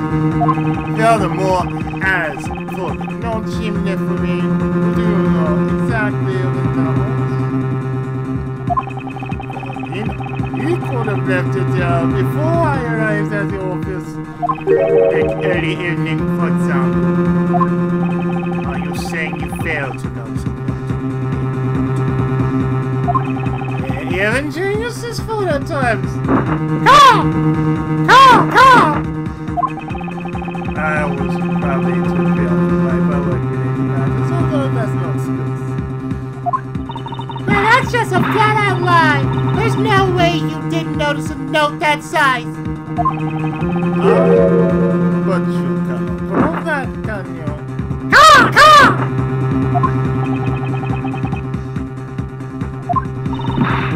Say something, Mr. Edgeworth.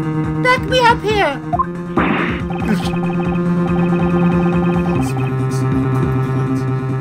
I can't prove that he didn't simply overlook it. Besides, I'm or airtight, you see. I only realized that I had one just now as we were talking. I guess it would have been better for all of us if I had told you sooner.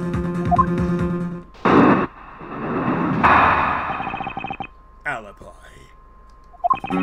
If memory serves, you came back to this office at around 12, right?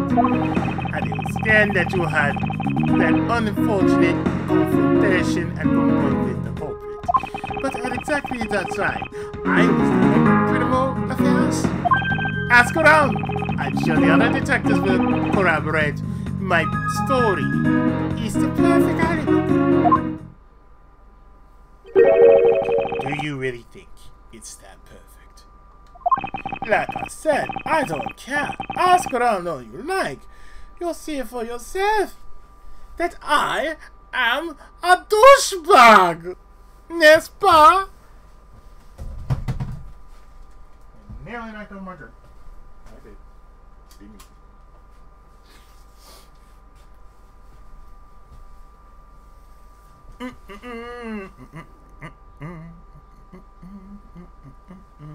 Now I can actually see what my notes are saying. Detective Gumshoe. Yeah, sir, yes, sir. I'll go check out his alibi, sir. Be right back. Mr. Edgeworth, sir, I think we're in trouble. It's just like Mr. Portman said.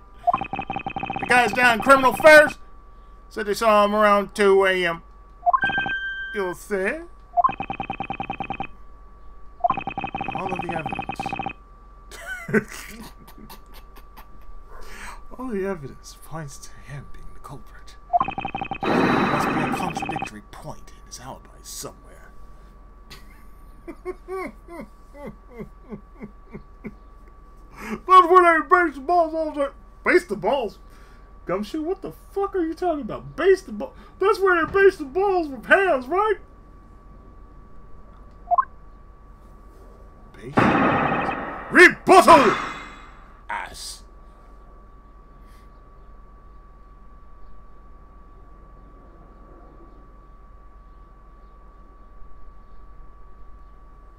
Well, what we need to do,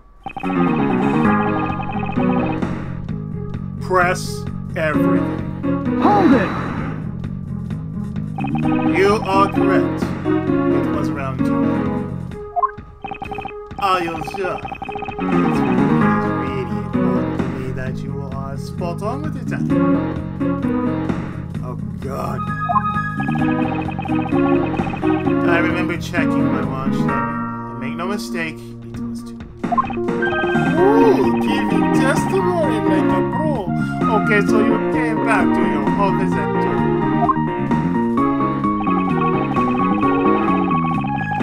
Hold it! It is as you say, however. Yes, however, you are the only one who claims to have bumped into the culprit. Ha! So tell me, did you see the person's face? Was it me who you saw? It was pitch black, so I couldn't actually see. Objection! Oh, come now. I'm sure you saw something. Try a little harder, why don't you? It's beginning to feel like I'm the one.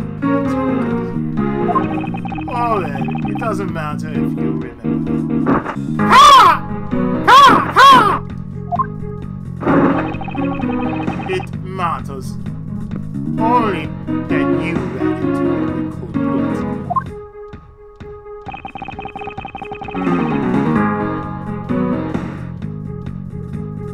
Hold it! So you pay criminal affairs a visit. Yep. And right after I left the prosecutor's building, I headed straight for the precinct.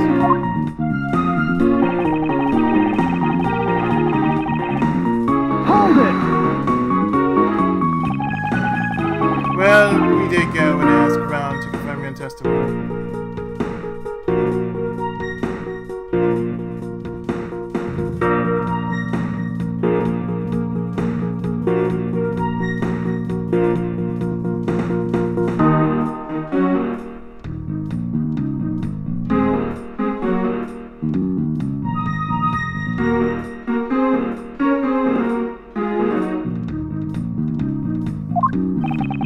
And it was just as I said, right?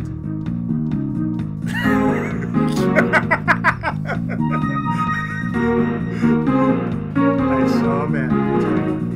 Hey, I don't have a... Yes, sir. The number of detectives said that they saw you at around that time. You were showing your tiny penis. What? See? I have the perfect alibi. I wasn't showing no tiny penis.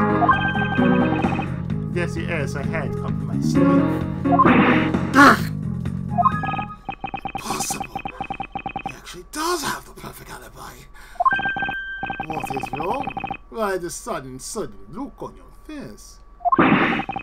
Can't you say anything back, Mr. Edgeworth? I think we have reached the end of the line, and it's time to get off this crazy train. You there! Sir! Please escort the young lady out, but remember, be gentle. Maggie! Detective Gumshoe!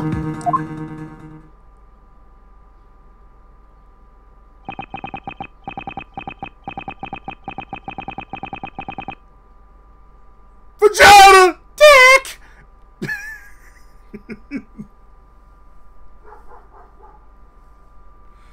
Is there nothing I can do? There must be a way to turn this situation around. If I only had a clue. Did I miss something that can help me cast doubt on his alibi?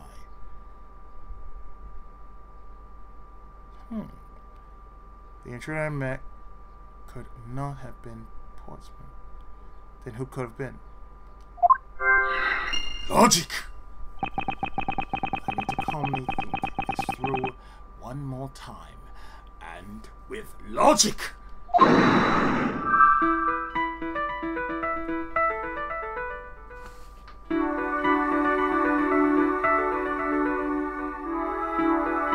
So, let's see. We have Mr. Portman's alibi, along with another handgun. Connect!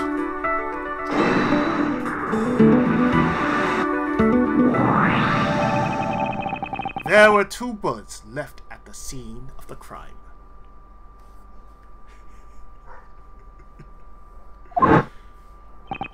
One that robbed Mr. Faith of his life. And one that nearly robbed me of my jacket. The jacket was more important than his life. However, the murder weapon only shows signs of being fired once. Meaning that it is entirely possible that that asshole could have shot my jacket. That a second gun was used in my office tonight, and it was aimed at my jacket. But seeing as how the killer had to steal Mr. Faith's gun, I doubt the killer had another gun up their sleeve. Therefore, the second gun could have been the property of an entirely different person, which could mean that there was another person who paid a visit to my office tonight. Another visitor. Maybe the victim and his killer weren't the only visitors in my office tonight. Logic.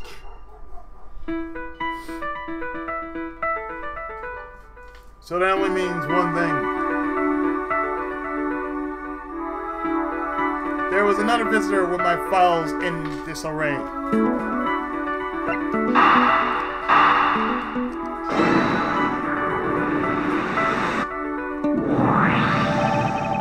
Supposing there was yet another visitor tonight, that would also resolve the issue of why my shelves were upended twice. We know that the shelves were disturbed once before and once after the murder. So that shouldn't be much of a stretch to think that it was the work of 2 different people. Once by the person who stole the victim's gun and then killed him with it. And once again after the murder by our second culprit, who was the owner of the second gun. And why do we still have this body in my office still? If we suppose that the second culprit's gun was the one that was pointed at my back. Objection! Mr. Portsman, it seems that I need to amend my assumptions regarding this case. Great! So you have finally come to your senses. Mr. Edgeworth! Sir, what are you saying? This has been a big misunderstanding on my part from the start. I had assumed that the person I ran into was the killer, but that may not be the case. What do you mean? The person I ran into was just your average thief. A thief? But, sir, doesn't that cause some sort of contradiction in the facts? Not at all. It simply means that the killer was someone else. And it means that in actuality, 2 culprits stole into my office tonight. They stole my sandwich from Subway. Then the other, that son of a bitch, shot at my famed jacket. And then the third son of a bitch is laying there. Right where all my files are. And it doesn't even have DL6 on it. The bastards were there. What do you mean, two? It explains both why my shells were disturbed twice and how there were two guns. Mr. Portsman tricked this bird and gained entry into my office. Objection! And now you're just leading the argument. You still don't have any issue proof. If you could please go along with my hypothetical scenario now, Mr. Portsman. In the end, if you really are innocent, you should have nothing to worry about.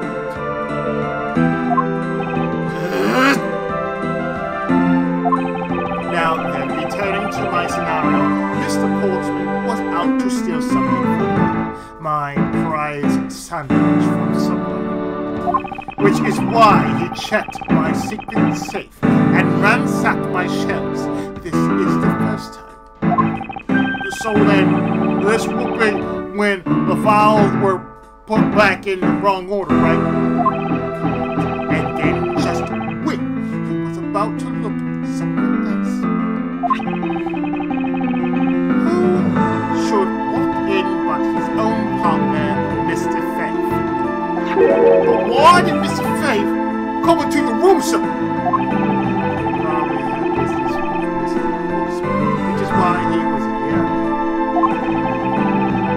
But that's when he noticed sounds coming from my office with him, I guess. Oh, because you were supposed to be away, right? Hey, he must have thought it was on, so he came into this office to check it out. Correct. And as a detective, that was the right thing to do. But when he came in, he found his own partner standing there. Because it was Mr. Portsman.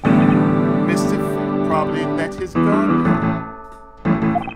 But Mr. Portsman was not so merciful as to let him leave alive. He waited for a chance and stole Mr. Faith's gun from him, and then he killed him. He silenced Mr. Faith for catching him in the act of stealing.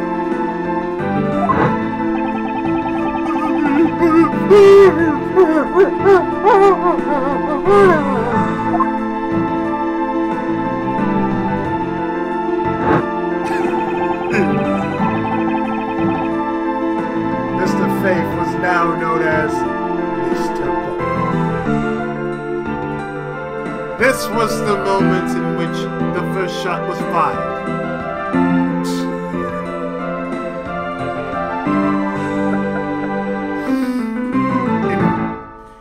The one that landed in my files. Following that, Mr. Portsman wiped the gun down and left it behind as an exit. He could afford to do that because he had also left the fake dying message behind. You're such a complicated troublemaker, you know that! As simple as that, it all would be solved, however. There was yet another visitor to my room, and this is where it gets confusing. There was another visitor, sir? Yes, and this other person's objective was also to steal something from me. My jacket. Now then, even after Mr. Portsman left, the door to my office remained unlocked. However, this new visitor had no way of knowing that, and so they stole the master key from the security guard's room. And they tried to steal something from my bag at Subway. they tried to steal my sandwich.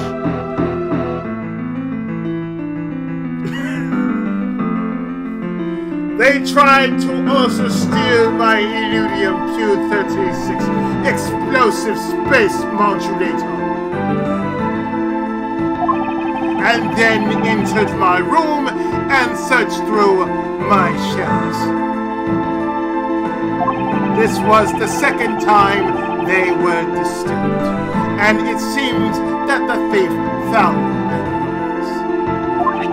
The stolen zero file, right, sir? Only just as the thief was about to leave with the file, I appeared.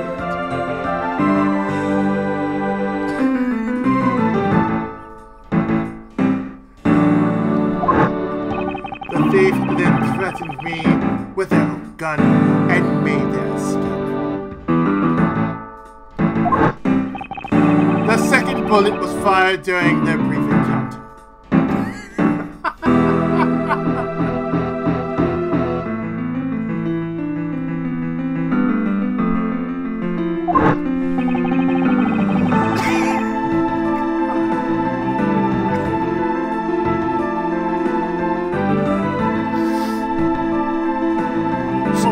The shelves getting messed up twice and the bullets, it was all because two different people were doing those things at two different times?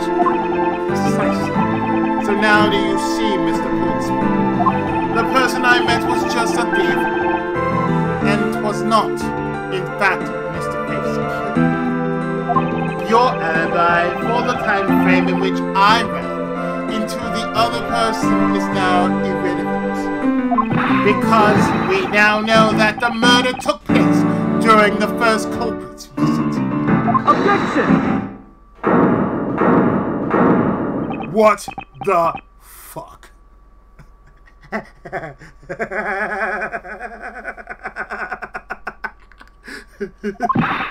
What's so funny, pal? Absolutely splendid!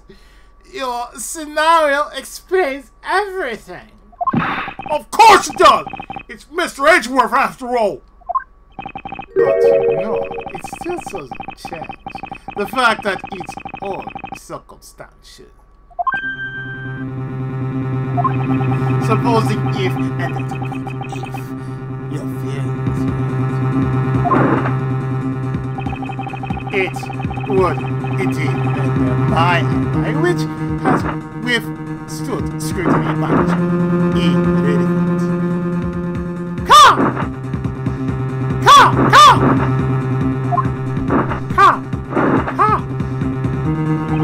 But there is still a defining point of the argument for which you have no evidence.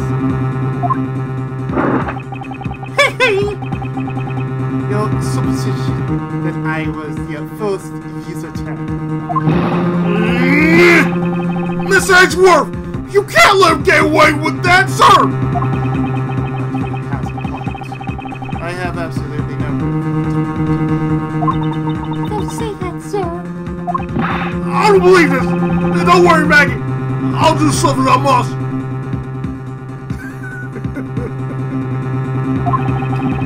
You know something?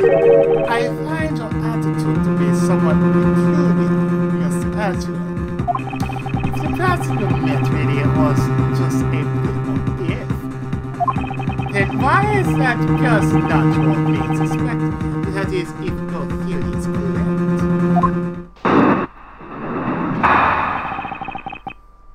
Testimony! That thief you're running to should be your real suspect, wouldn't you say? We should be out there looking for that thief from now. They might still be the boy. I hate to repeat myself, but as I already said, I was training in my room. And when Jim came to the river some evidence to me, I was done a criminal fast. So, I can't be expected to know what happened around here after I left. So you think we should be out there looking for the thief?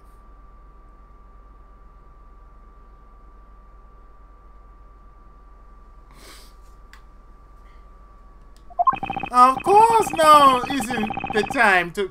Now, this isn't the time to be resting on dead-end discussions. I don't think it's at all dead-ended. I find your alibi to be fascinating. Let's continue where we last left off, shall we? Somebody really swung that hard.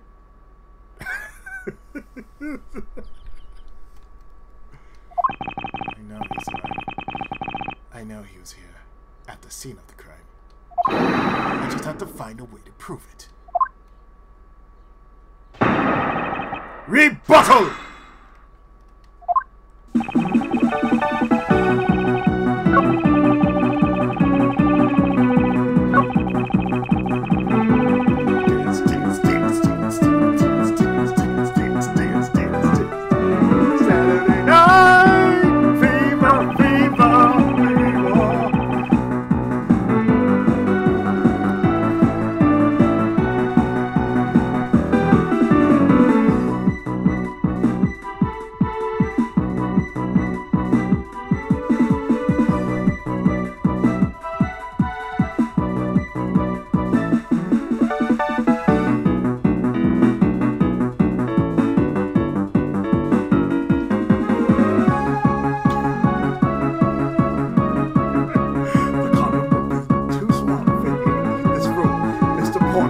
And when you try to stick it in my files.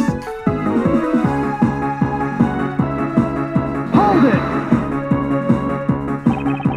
Why didn't you go there, Mr. Fake? Ah, that's because he said he was tired and was going to take a quick nap. You know, those sofas in the hallway, he likes to sleep on those. It's one of his habits. And what of the evidence he brought? They were things related to yesterday's case. Just 2 items, one and a pendant. Interesting. Well, sure, you don't. This piece of testimony seems too crucial to let slip through the cracks.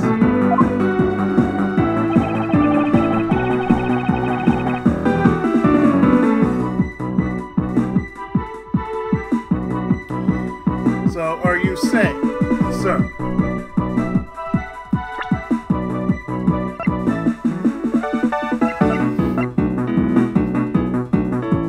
that this note here, what I'm reading,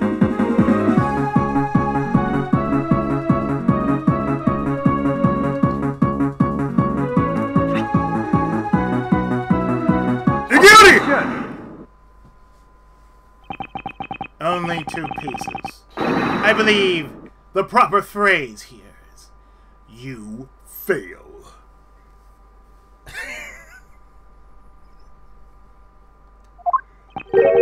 Excusez-moi? You fail. As a prosecutor, Mr. Portsman, and you intend to keep evidence hidden from me. What are you talking about? I haven't hidden anything from you. Well, here's a piece I think you should read carefully. I brought the 3 pieces of evidence by, just like we talked about on the phone. But it looks like you're out. Guess I'll catch up with you later. Oh, it says that Mr. Faith was bringing 3 pieces. Yes. And this is the victim's real dying message to you, Mr. Watson. I can't believe to get tripped up by simple arithmetic. Where is the missing piece of evidence?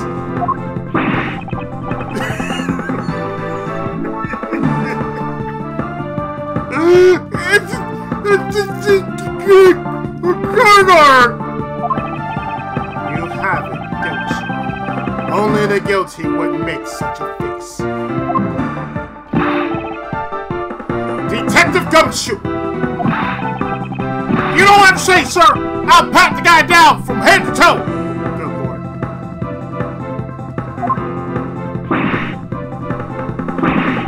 Wait, did it just... look like he's punching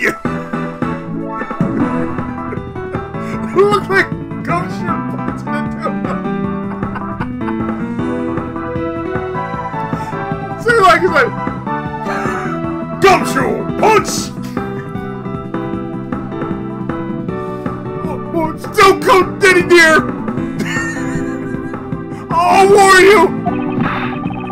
This is all part of the investigation, pal. So don't even think about stopping me.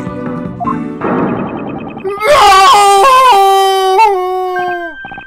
Hey, what's this? It's the sandwich.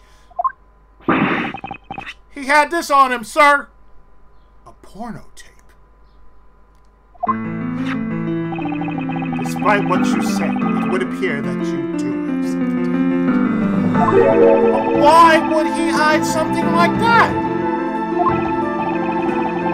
There's only one reason why anyone would hide evidence of this caliber. Because it would unequivocally point to that person himself as the real killer.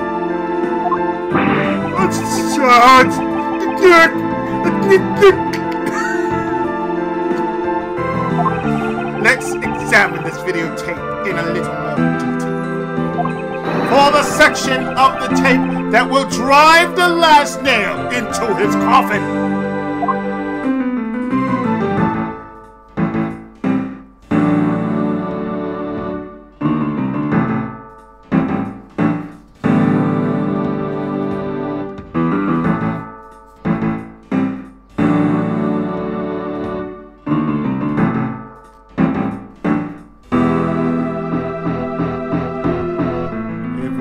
To flip this thing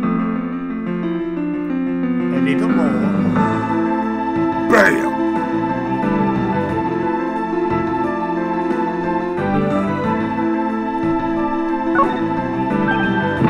Oh, that's blood, isn't it?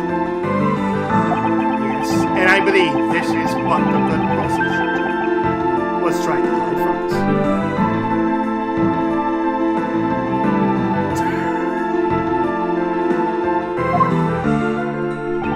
This blood's still fresh. You mean this might be Detective Face blood? You got it wrong! No amount of denial can save you. We have but to run a blood test to find the truth.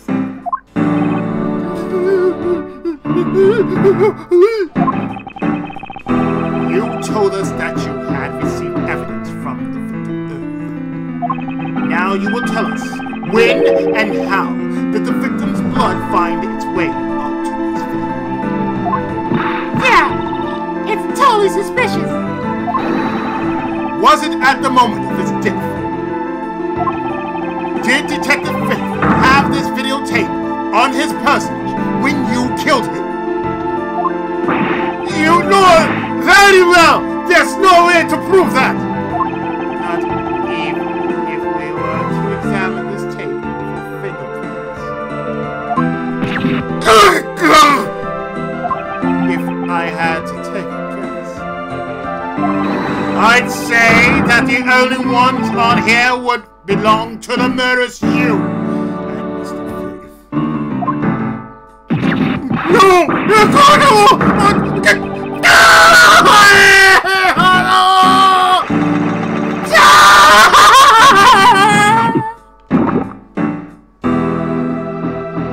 K.O. The fuck?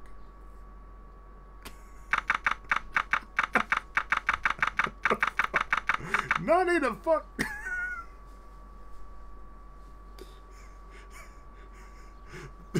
Imagine that was a gold chocolate bar. He swallowed the wrapping and everything. 5:47 a.m. Miss Portsman have been placed under arrest for the murder of Detective Buddy Faith, sir. There you go. And the results we got back from the lab techs on the tape turned out to be real solid, sir. The blood work came back. It was definitely Mr. Faith's blood on there.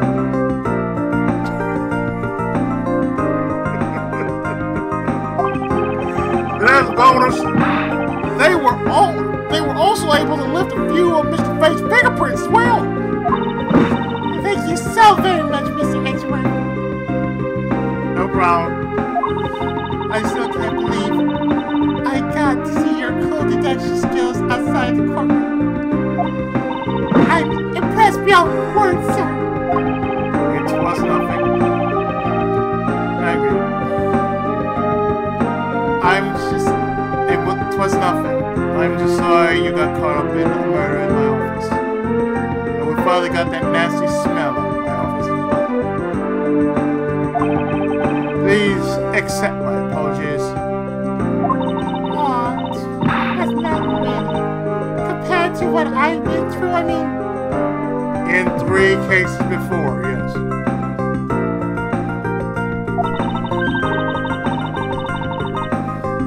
I consider myself lucky that it was only a burglary and a murder this time, sir. If it had been a hold-up or a hostage situation, I'd have thrown up my hands up in the air for sure. I think I'm finally rising up from a guy's misfortune to just an unlucky person. Okay for it.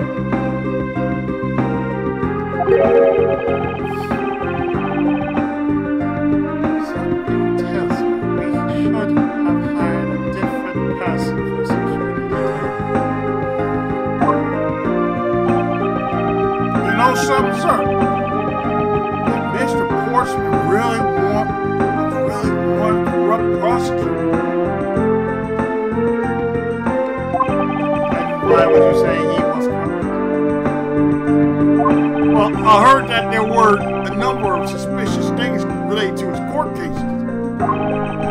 There's even rumors about how some of his evidence uses is forged. And they say he even decided not to prosecute a few cases for some really vague reasons. Oh, that guy was a complete disgrace to the entire profession. I never did get around to asking what his reason was for breaking into my office. Yeah, whenever we got near that topic, he just clammed up. He can be pretty certain that it was to steal something. This is just between you and me, sir, but there's a rumor that some huge organizations involved behind the scenes.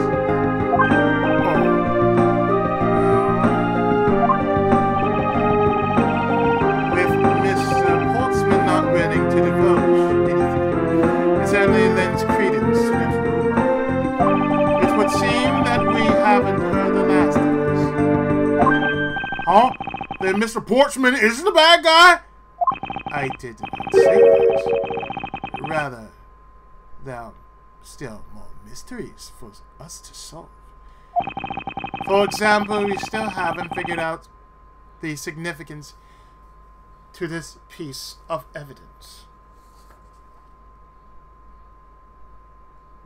which happens to be this right here.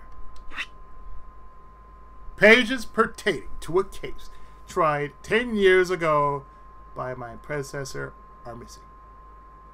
Take that! The person who stole this file, the other villain of the night. Yeah, I wonder who it was. And what happened to the stolen pages? I wonder, who in the world was it that held me up at gunpoint?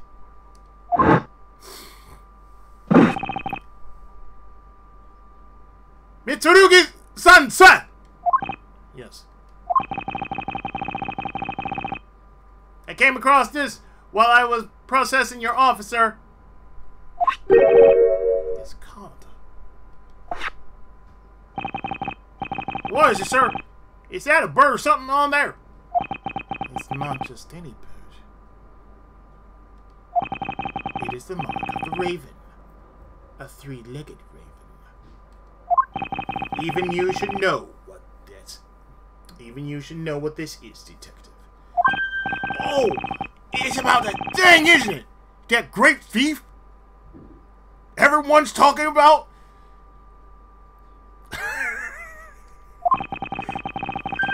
Yes, that It is the mark of the great thief Yatakarasu. Under the mark of the legendary bird, the Yatakarasu is noble to the end. A modern Robin Hood. Starred Kevin Costner. Yatakarasu hunts embassy. The noble Yatakarasu, vigilante of the business world, reappears. Labeled mysterious and phantom-like, the Yatakarasu appears and vanishes at will, and he looks like Dutchman. Though we do not know much about this thief's ultimate goal, we do know the targets. The Yatakarasu likes to find and make public evidence of corrupt dealings of all sorts. The theft is always performed in silence, always with perfection. Once a target is chosen, no dramatic calling card or announcement is sent forth.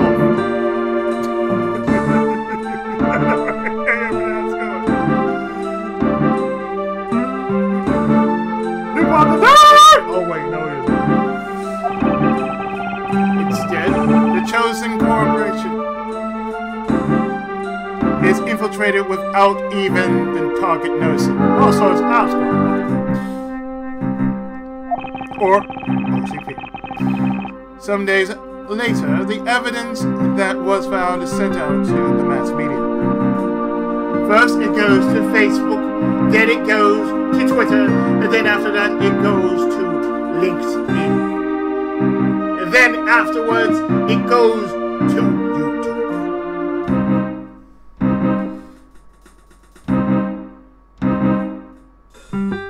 And then the leftovers are sent to browsers and Pornhub.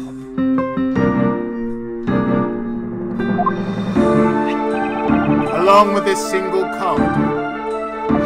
Although it has been a while since the Yatakarasu's last appearance. Hey, Mr. Edgeworth! Look, something's written on the back. What? Let me see.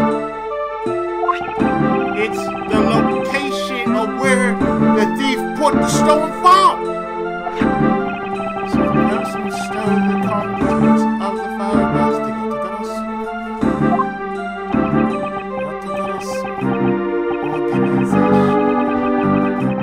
Quite a few keywords are popping up in this mystery. The murder in my office.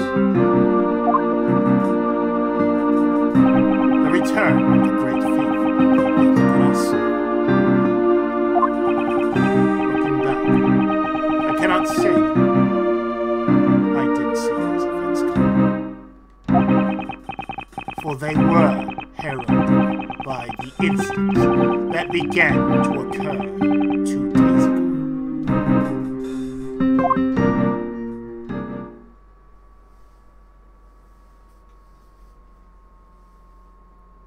Three hours. Turnabout Airlines. Something special in the air. Shit.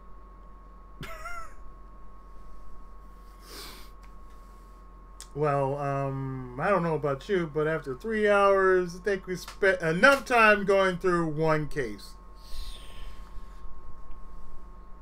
So the next time we go to TWA, I mean, Continental, I mean, Delta, I mean, Japan Airlines.